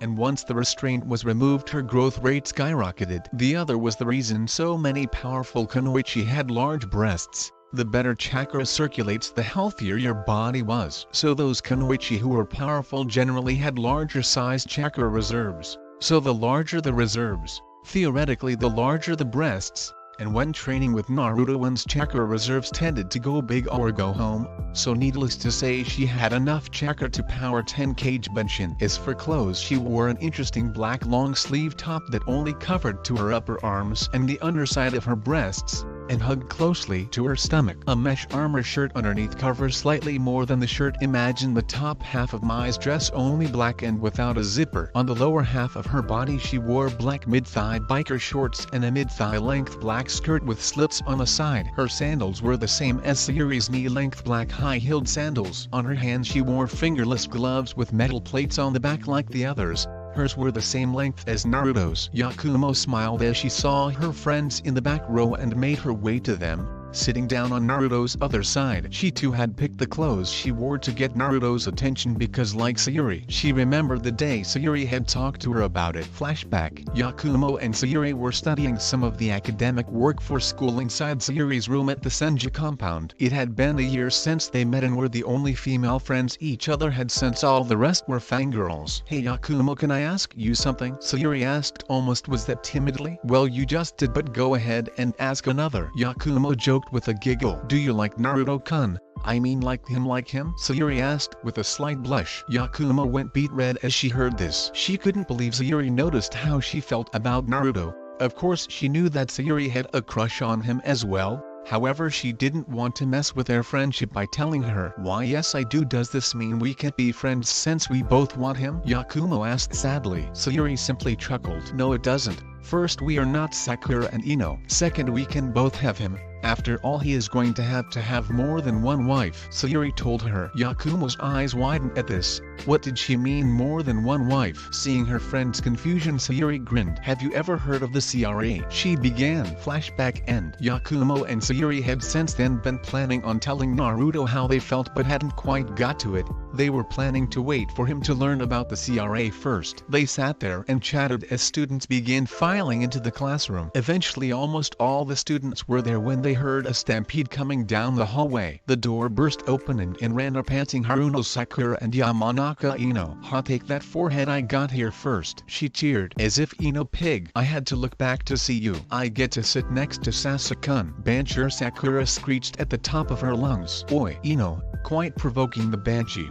Banshee quite screeching. Naruto called across the classroom. The two looked like they were about to say something back when Iruka used his patented big head jutsu to get them to sit down. "Okay, now be quiet as I call roll," Iruka told them as he began to rattle of names. "Uchiha Sayuri," he called as he saw her. And finally Iruka was about to finish when an ambush Shunshin next to him and whispered something into his ear. His eyes widened in shock, but he nodded. And finally, Senju Naruto, Iruka finished. Waiting for the dams to break. He wasn't disappointed. "What? No way, Naruto Baka is a Senju," Sakura screeched. She would have said more had an intense killing intent that made even Iruka's sweat descended on the room. As soon as it was silent, the Ki abated. Suddenly, in a blur of speed, Naruto stood at the front of the room. "I assure you I am a Senju. I have been living in the Senju compound for 7 years. It's locked with a blood seal that only a Senju can open, unless someone's blood is keyed in by a Senju," Naruto stated. "Now shut up so we can get the test over with," he growled. With that he disappeared in another blur of speed back to his seat. With that Iruka had Mizuki pass out the tests. When he handed Naruto his Naruto side, it had a genjutsu on it. Again, you think he would know that since it didn't work when he was 8 it wouldn't work now. Oh well, he'd just ignore it so the test could be over with. He quickly started to write the answers and ended up using only 10 of the 45 minutes they were allowed. Sayuri and Yakumo weren't far behind. The three just waited after that, while silently communicating via ambush signals that they had learned from Koharu. After the test was over, Iruka called for silence. "Okay, next is accuracy, then the taijutsu spar, and finally we shall move to ninjutsu," Iruka told them. A few minutes later the entire class had gotten to the target range. Iruka wasted no time in beginning to call names to go. The civilians got the minimum to pass while the clan heirs did better. Ino got a 6-10, Shikamaru and Choji got 7-10, Kiba, Shino, and Hinata got 8-10, Sasuke got a 9-10. Now only Sayuri, Yakumo, and Naruto had yet to go. They had requested to go last. Why? Because Naruto wanted to see the looks on people's faces when all three got a perfect 10. Yakumo stepped up and picked up all 10 projectiles. In the background several of the civilian boys made comments about comforting her when she missed. This was stopped by Yakumo launching all the projectiles at once, each embedding itself into the cutout dummy, directly where the male genitalia would be. Iruka gulped right before marking a perfect score. That was no accident. The males that had made the comments couldn't help but cover their packages as they saw that. Next up was Sayuri, and she grabbed all the projectiles as well. This time the kunai and shuriken flew and all hit the proper targets. Now many of the students were muttering, it was rare to get one perfect score, let alone 2 in a row. Finally Naruto went and picked up the projectiles provided. He immediately set them down and took out his own. Why, you ask? Because Mizuki tried to mess him up with off-weight and dull projectiles. Again, after throwing them they all hit with deadly accuracy. After that they made their ways over to the taijutsu area. Okay, now we will have one-on-one matches, Iruka stated as he began to call out matches. Most of the matches were noteworthy. The civilians once again did poorly. The first noteworthy match was the one between Yakumo and Sakura. Okay, this match is between Kurama Yakumo and Haruno Sakura. Hajime, Iruka declared. I'm gonna beat you dead last. This match is already over. Sakura sneered. You're right, it is, Yakumo said calmly. Then she disappeared from Sakura's view. For you, Yakumo whispered into Sakura's ear as she chopped her in the back of the neck. With that, Sakura was knocked unconscious. Winner Yakumo, Iruka announced. The next match was between Shino and Shikamaru and was rather subdued even though it was better than the civilians. Eventually Shikamaru simply gave up. After that Choji and Kiba faced off. This was a much more active match, but in the end Kiba won because his clan was centered around taijutsu. Then Hinata faced Ami, the leader of Naruto's fan club. That consisted of Ami trying to attack Hinata and Hinata using Juken to knock her back. The match ended with all of Ami's tenketsu blocked. The second to final match was between Ino and Sayuri. I'm gonna win this match. Unlike Forehead, Ino boasted after Iruka started the match. Sayuri got angered by this. Let it be known she had a serious dislike of fangirls, as any real kunoichi did. Ha, you are exactly like her. A fangirl who gives real kunoichi a bad name. A real kunoichi maintains her figure through rigorous training, you do it from dieting. Real kunoichi don't spend their time stalking boys, they spend it training to prove that they're as good as them. Sayuri ranted. Meanwhile Ino and the recently awakened Sakura were angry at implying they weren't real kunoichi. But the most important thing that separates you and the banshee from real kunoichi is that you refuse to train more than is required, preferring to spend their time working on their looks, thinking that if there is ever trouble their knight in shining armor will save them every time. Especially in your case. You actually believe my brother would bother to save you? You're more delusional than most fangirls then, because I doubt he would bother to save even me, so why would he bother with you? Sayuri finished, gaining shocked looks from many of the fangirls, as well as the rest of the class. Anyways, that doesn't matter because this match is over, Sayuri declared before shooting forward in a blur of speed and punching Ino in the face, sending her flying out of the ring. Ino crashed into the wall leaving spider web cracks in it. Winner Sayuri, Iruka said with a nervous chuckle. Sayuri simply turned and walked back to her friends. Now the final match is Uchiha Sasuke vs Senju Naruto, Iruka announced. Sasuke walked into the ring with a smug smirk and arrogant stride, clearly dismissing the fact of the matches he lost to Naruto, and the fact that he was 0-60 against Naruto. Naruto simply walked there with a bored expression. He and every sane person read non-fangirls knew he would win. Ready for me to finally put you in your place, doob? Sasuke asked with an arrogant sneer. Sasuke, I've heard those words 59 times in the past 5 years, and every time they haven't changed the fact I've beaten you every time, Naruto stated in manner that told people that this was really little more than an annoyance to him. Sasuke was very angry at the dismissal of him. He was an Uchiha, damn it. An elite. Hajime, Iruka declared. Sasuke immediately shot forward, throwing a right hook at Naruto's face. Naruto simply used the minimal amount of effort needed to dodge the blow. Sasuke continued to attempt to hit Naruto and fail. What bothered him the most was that Naruto was dodging every blow, but never threw one as Sasuke wanted him to. Then it hit him. Of course, the interceptor fist depends on predicting the attacks of the opponent, and while better with Sharingan is still very good, so long as he doesn't attack, I have no way of beginning the Uchiha style. Sasuke realized as his eyes widened. Sasuke's fangirls, as well as Naruto's and the male civilians, thought the Sasuke was winning for once, but the clan heirs besides Ino knew better. I see you've realized why I have yet to throw a single punch. Do you see it now? How useless you are without your clan style of taijutsu and ninjutsu, or even having the Sharingan. Do you now realize why? Naruto trailed off as he dodged a heel kick. Why what? Sasuke asked in anger. Why you'll never beat Itachi, Naruto stated as he didn't dodge the last punch but caught it and held it there. What do you mean? Of course I will, Sasuke declared in fury as he attempted a kick only to have his knee get hit in the back by Naruto's foot, effectively making it useless as he was now on one knee. No you won't, and do you know why? Naruto asked as he disabled the other leg. When Sasuke attempted another punch with his last hand. He found it and the other one caught under Naruto's armpit. Because you place limits on yourself, he does not. You do not bother learning another more offensive taijutsu, thus handicapping you should someone not take the bait and simply react to your attacks. Unlike him, you focus only on clan styles and wait for your Sharingan to awaken to begin advancing. This is foolish.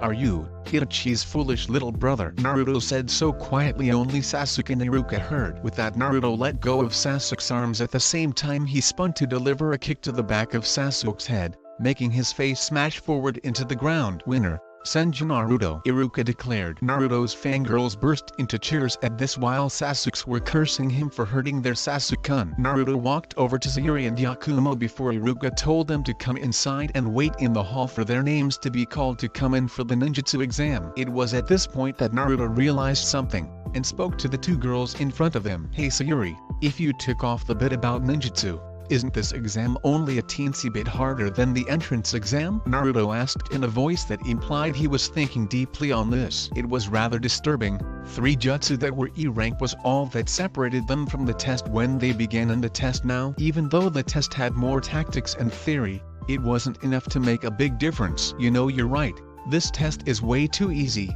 I know for a fact that when our Kosans graduated, they were required to know what their affinities were, as well as know at least 2 C-ranked jutsu, no matter what type, just C-ranked, Sayuri said. Yakumo nodded at this. You know, now that I think of it, I don't think I used half the info in the books my Bachan got me that she was sure should have covered all the academy curriculum. Sure, she said it was all I would need and more, but she made it sound like the stuff I needed to know was the larger portion. Naruto told them, silently filing away to talk to Hokage Gigi and his Bachan about this. He waited for his turn. Slowly the line decreased till Yakumo and Sayuri had both gone and come out with their hataits. Both chose ones with blood-red cloth. Yakumo's hung around her neck while Sayuri placed hers on her right bicep. Senju Naruto, Iruka called. Naruto walked into the room and stared at Iruka in a calculating manner. Okay Naruto, hence, Karimi, Bunshin, and if you have anything for extra credit you can use it. Iruka told him. First, can I ask, why is the Bunshin no jutsu included in this? It is useless in a real ninja battle, Naruto asked. Because it is one of the 3 E's. Iruka was cut off there. Exactly. If it is one of the easiest jutsu, meaning least chakra consuming, why is it required to graduate? It's a jutsu that would make sure chakra powerhouses incapable of using that small an amount of chakra would fail, meaning we have less heavy assault ninja. So why have something that is only letting in weaker ninja be needed to graduate? Naruto asked. Iruka was stumped at this, as he had only ever taught what he was told he should teach, albeit in his own way. Nevertheless, it's necessary, so please do the required jutsu, Iruka replied, while secretly making plans to speak to the Hokage about this.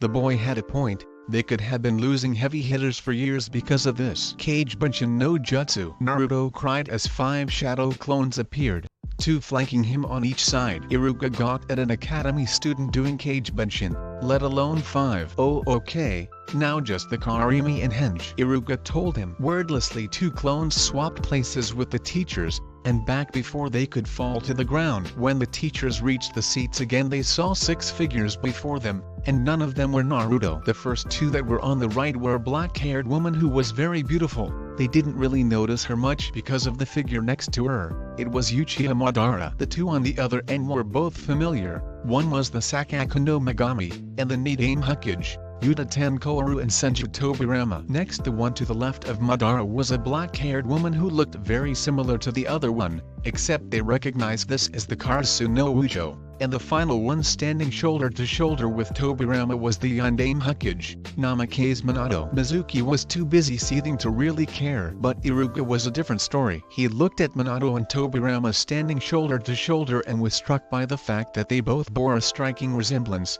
only slightly different from each other. Most telling was he saw features of Koharu and Minato as well. Then there was Uchiha Hitomi. He saw mostly the other raven-haired women in her. However, the differences that made them distinguishable was she had elements of Madara's features in her own. Finally, all 6 figures were enveloped by a plume of smoke that obscured them. When it was cleared, only Naruto was there. Now that he looked at him after seeing the resemblances in Hitomi and Minato to Madara and Tobirama respectively, He saw them in him too. Most telling was his hair grew like Madara's, with the color of Minato, while he had Hitomi's eyes. Iruka had only one thought at this, was that his family? It couldn't be right. I mean Yondaime-sama being his father as well as Nidaime-sama's son. Plausible, especially after using him to seal away Kiwabe. But Uchiha Hitomi, the Karasu no Ujo being the daughter of Madara and wife of the Yondaime, the son of Senju Tobirama, what are the odds?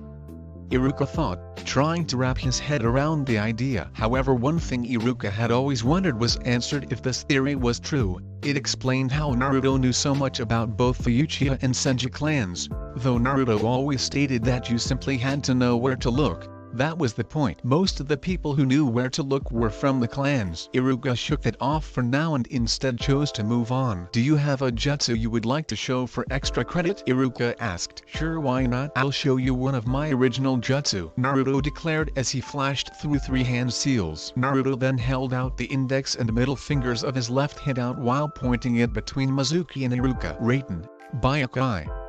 1. Naruto declared in a calm tone as a bolt of white lightning shot between Mizuki and Iruka's heads. They looked back and gulped as they saw that the lightning jutsu had bore all the way through the blackboard as well, making it a good way through the stone wall behind them, which had 2 feet separating this from the next class. That was an impressive jutsu, Naruto. What rank is it, and where did you learn it? Iruka asked. Well, I think high C rank at full power. As for where I learned it, I told you, I created it. It's one of my original jutsu, Naruto said as he stepped forward. So do I pass? He asked with a grin. Iruka, who was still processing that last sentence, nodded dumbly. Naruto stepped up and took a black-clothed Hittite. With that he tied it to his head and made to leave. He was almost at the door when Iruka finally snapped out of his stupor and registered the implication of Naruto's wording. Wait, one of your original jutsu? He asked. Naruto simply turned and gave him a smile, and winked at Iruka before departing from the room. Outside he found Sayuri and Yakumo waiting for him. They smiled upon seeing the Hittite. The 3 proceeded to leave, and when they walked out they were greeted to the sight of Koharu and Makoto waiting for them by the entrance. As soon as they made it to the 2 they smiled and told them they were going to celebrate. -1 week later, orientation and team assignments. A swirl of flames appeared in the front of the classroom, startling several of the Genin there for orientation. After it was dissipated, it revealed 3 people, Uchiha Sayuri, Kurama Yakumo, and Senju Naruto. The 2 former looked the same, however the latter had a different set of clothes on from what he did a week ago. Now he wore black ambo pants tucked into his black sandals, with blood-red tape on his shins. On his chest he wore a mesh armor undershirt with a tight black muscle shirt that showed off his well-developed muscles. The sleeves ended at his elbows and were slightly more loose. Over the black shirt he had a dark red, almost maroon combat vest similar to a Jonin flak jacket, though they couldn't tell. All the pouches had sealing scrolls in them with various supplies and weapons. He was a roving armory. On his hands he wore black fingerless gloves with metal plates on the back. They went up to his wrists before ending, leaving a gap of skin visible between the sleeves at the bottom of his elbows and the glove. Over all this he wore a high-collar cloak similar to the Yondaime, except his had no sleeves and it was black. On the back of the cloak in white was the Senju crest in between his shoulder blades and about the width of his hand. Around the bottom of the cloak blood-red flames were licking at it. Behind the flames he had the kanji for Senju written in red going down the back. On his forehead he wore his Hittite. Naruto glanced at the Genin and walked up to his usual seat, pulling out Yakumo's and Sayuri's for them, making them have to stifle a giggle. They sat down and he followed after he set his sword against the wall. They waited for another half hour and Iruka finally got there. He glanced up and met Naruto's eyes and gave a nod. He remembered what happened the night before and he was still in awe of how strong the blonde was. Mizuki was foolish to try and steal the forbidden scroll. I'm saving this to kick off next the chapter, so don't worry. He was about to speak when they all heard a stampede coming and knew what would happen. The door slammed open and Sakura and Ino charged in before bending down and patting. Sakura shot up about to make her usual declaration when a white bolt of lightning shot past, shearing some of her pink hairs off. Too annoyed by this constant interruption day after day, Naruto had shot his Byakuai at her as a warning. Sit down and shut up so we can get our teams, or the next one will be to take off an ear, he growled. Sakura and Ino quickly obliged. Thank you, Naruto. Now Team 1. Iruka began. Naruto and the girls didn't pay attention until Team 7. Team 7 will consist of Senju Naruto, Uchiha Sayuri, and Kurama Yakumo. Your Jonin sensei will be Hatake Kanako. Iruka announced. Team 8 will be Hyuga Hinata, Inizuka Kiba, and Abraham Shino. Your Jonin sensei will be Yuhi Kurenai. Iruka told them. Next Team 9 is still in circulation, so Team 10 will be Yamanaka Ino, Narashikamaru, and Akimaki Choji. Your Jonin sensei is Sarutobi Asuma, Iruka said. And finally Team 11 will be Uchiha Sasuke, Haruno Sakura, and Sai. Your Jonin sensei will be Shiranui Genma. Iruka finished. Sasuke didn't look too happy, Sakura looked like Banshee. Christmas came early and Sai was. Sai, first you guys will go to lunch, then you will come back and wait here for your Jonin sensei. Iruka told them. Naruto, Sayuri and Yakumo stood up and shunshined out of class to get some food. They arrived in front of the Ikaraku ramen stand, a place they frequented often to celebrate a breakthrough in training or something. Hey Tukioji-san, 3 miso pork ramens. Naruto told him. 2 shrimp ramens for me Tukioji-san please. Sayuri asked. I'll take 2 BBQ beef ramens as well. Yakumo exclaimed happily. Hehe, what's the occasion you 3? Tuki asked from the back. We graduated, and we're on the same team. Our sensei is some lady named Kanako. Naruto replied. Aim, Tuki's daughter, had just come out of the backs to bring them some waters and chat. Really? That's great guys, she exclaimed. The 3 were sort of like her younger siblings, and hearing they were on the same team, something they'd wanted for forever, she knew they were the perfect team. Naruto and Sayuri trained together for 5 years, and Yakumo had joined them 3 years ago. They knew all of each other's abilities, well most of them. They each had some stuff they worked on to develop on their own to surprise and in the case of Yakumo and Sayuri, impress each other. Naruto. Okay, we'll have your orders up quick, she said happily. After she left, Sayuri turned to Naruto. So, what do we have on Kanako? She asked. Naruto knew what she meant. She knew he asked Koharu to let him have a copy of the bingo book every time a new one was released. The reason she allowed it was because she knew that way he would have a better idea who he was facing and be able to plan better, or flee if necessary. He wouldn't like it, but he knew he wasn't ready to take on everyone. The only S-class nin he might be able to beat was maybe Itachi, and that was purely because he had the more potent Sharingan. If Itachi tried Tsukuyomi, he could turn it back on him and keep him there, as well as the Kodo Matsukami. Itachi didn't stand a chance in a battle of Sharingan. Naruto shook his head as he unsealed the bingo book from a storage seal on his glove. He began skimming through the pages until he saw her name. The picture was of a beautiful silver-haired woman with a heart-shaped face,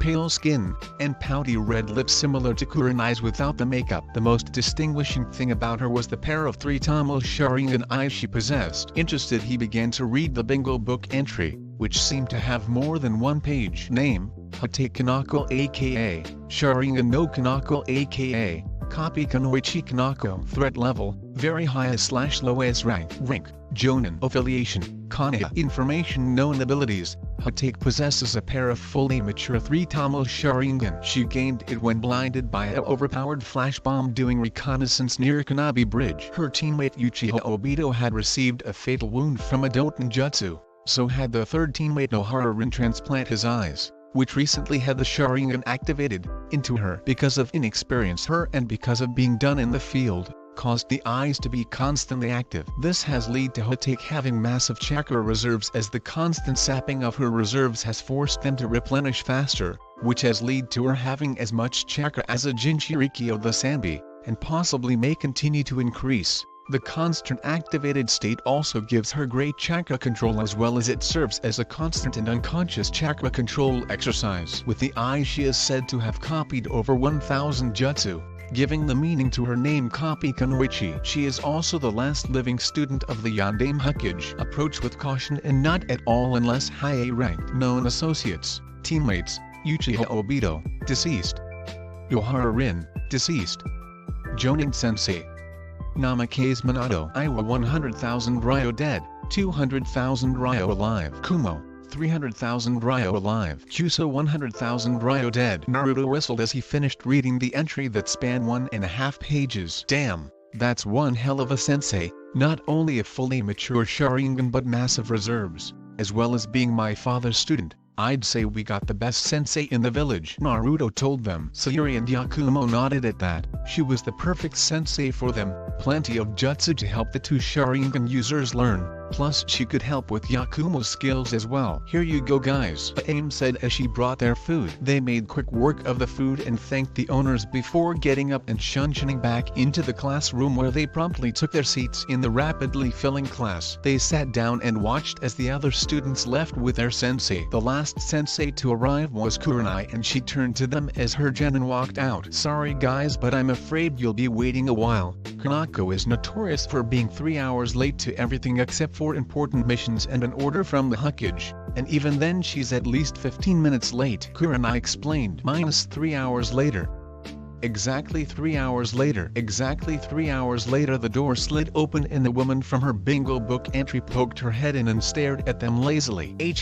My first impression is, you're boring, she declared. She was about to leave after telling them to meet her on the roof when a voice spoke from behind her. Boring are we? Well, I'm sorry, we left shadow clones here to cover for us while we trained, the distinctly male voice called. Kanako spun around and came face to face with her team. As she glanced at the team in the room, they disappeared in puffs of smoke. She turned back to them while maintaining a bored look. She noticed Naruto's black eyes boring into her eyes and she couldn't help but feel there was something familiar with them. Meet me on the roof in 5 minutes, she said before shunning to the roof. To her shock when she appeared, so did her team. You guys know the Shunshin no Jutsu? She asked in bewilderment. I knew it before the academy. Sayuri-chan and Yakumo-chan learned it 2 years ago, Naruto answered, with the girls nodding at his sides. Kanako was stunned that they knew a jutsu that most didn't learn until they made Chunin. Well, that's very impressive. Why don't we introduce ourselves? For my benefit, since I don't really know you. You know, likes, dislikes, hobbies, dreams for the future, that sorta stuff, Kanako suggested. The three nodded as they sat down on the steps and looked at Kanako across from them. They took this opportunity to look her over. Kanako had stylishly messy silver hair. Her bust looked to be a high DD cup, low F cup, once again leading credence to the theory of the more chakra a kunoichi has, the larger her breast will be. She looked to be about 5'7" inches height and had a slim waist and wide hips with a shapely rear and well-sculpted thighs. She looked to be around 24. She wore a tight short-sleeved mesh shirt with her jonin flak jacket over it, which was customized so that it was much less bulky around the midsection. It was modified with seals to make sure it had just as much protection as the traditional vest while giving more room for her large breasts. The zipper only went to the top of her midsection. Underneath that she wore some sort of black tube top that covered the underside of her breasts while the mesh covered the upper portion, though the skin was still visible through the mesh. On her lower half she wore tight black ambo pants that tucked into her sandals and were wrapped with tape. On her hands she wore fingerless gloves with metal plating on the back. Kanako took an orange book out of her hip pouch. She opened it and began reading with apparent rapt attention. As opposed to Kakashi seeming to barely pay attention to it, she is reading with her eyes wide open and alert, which is how I planned her personality to be. She's not as lazy as Kakashi, so I'll go first. I am Hate Kanako. As for my likes and dislikes, I don't want to talk about them. Dreams for the future? Haven't really thought about it. As for hobbies, I have lots of hobbies, she said, never letting her eyes stray from their rapt attention to the book. If she had looked up, she would see 3 genin sweat drop. Okay, you next, Sayuri-chan, Kanako commanded, pointing a finger at Sayuri. Okay, my name's Uchiha Sayuri and I like my friends and family and training. I dislike my team of a brother. Most of the people that my clan used to consist of. I also dislike fangirls, as well as perverts. My hobbies are training, learning fire jutsu, and spending time with my friends and family. My dream for the future is to be a kunoichi as strong as my mother, and something I'll keep to myself for now, Sayuri said with a blush as she glanced at Naruto out of the corner of her eye. Just curious, which brother do you mean? Kanako asked in genuine curiosity. Sure, Itachi killed the whole clan, but he wasn't exactly a bastard. Sasuke, of course. Itachi's just a dumbass with a high intelligence, nothing to hate there, Sayuri stated simply. Okay, next up is Yakumo-chan, Kanako said as she pointed to Yakumo. My name is Kurama Yakumo and I like my friends and family, as well as genjutsu, and training. I dislike fangirls, men who leer at me because of my breasts, and perverts, as well as those who discount genjutsu. My hobbies include spending time with my friends and family, as well as making genjutsus, and reading. My dreams for the future are to become the next genjutsu mistress on the level of Koharu, and something I'll keep to myself for now as well, she finished, copying Sayuri's actions at the end. Alright, and finally Naruto-kun. Kanako said, alright, my name is Senju Naruto. I like my precious people, my summons, and all the ninja arts as well as training and helping people. I dislike Sasuke and most of the Uchiha before the massacre. I also dislike people who tell people who believe power is everything, as well as perverts. My hobbies are creating jutsu, learning new things, and helping others accomplish their dreams, like Yakumo-chan. I'm glad I found her before those dumb bosses screwed up her life. He growled, gaining snickers from the girls while Kanako was confused. What dumb bosses? How are they going to mess up her life? Kanako questioned. Oh, Hokage, Gigi and Kurenai. They were going to seal away her Edo demon in a way that would be harmful to her, Naruto stated, ignoring the stunned look on Kanako's face. Kid must have balls of steel, and maybe a dick of steel too. He is good looking for his age too. Wait, bad Kanako, no perving on your genin. She mentally berated herself. Anyways, my dreams for the future are to restore my clans and to become Hokage so I can protect the village like my father and grandfather did, he declared with conviction. Meanwhile, Sayuri and Yakumo blushed when he mentioned restoring his clans. What about your father protecting the village? Kanako asked. She knew the kid was familiar. Besides the fact she protected him when he was really young, it was bothering the hell out of her. Did she know his parents? I'll tell you after we pass the real genin test tomorrow, Naruto said nonchalantly. So you figured out there was another test? Okay, meet me at training ground 7 tomorrow at 6 a.m. And don't eat breakfast or you'll puke. Team 7 dismissed, she declared. That's the end, guys. Make sure to like and subscribe and leave a comment. This is Maelstrom signing off.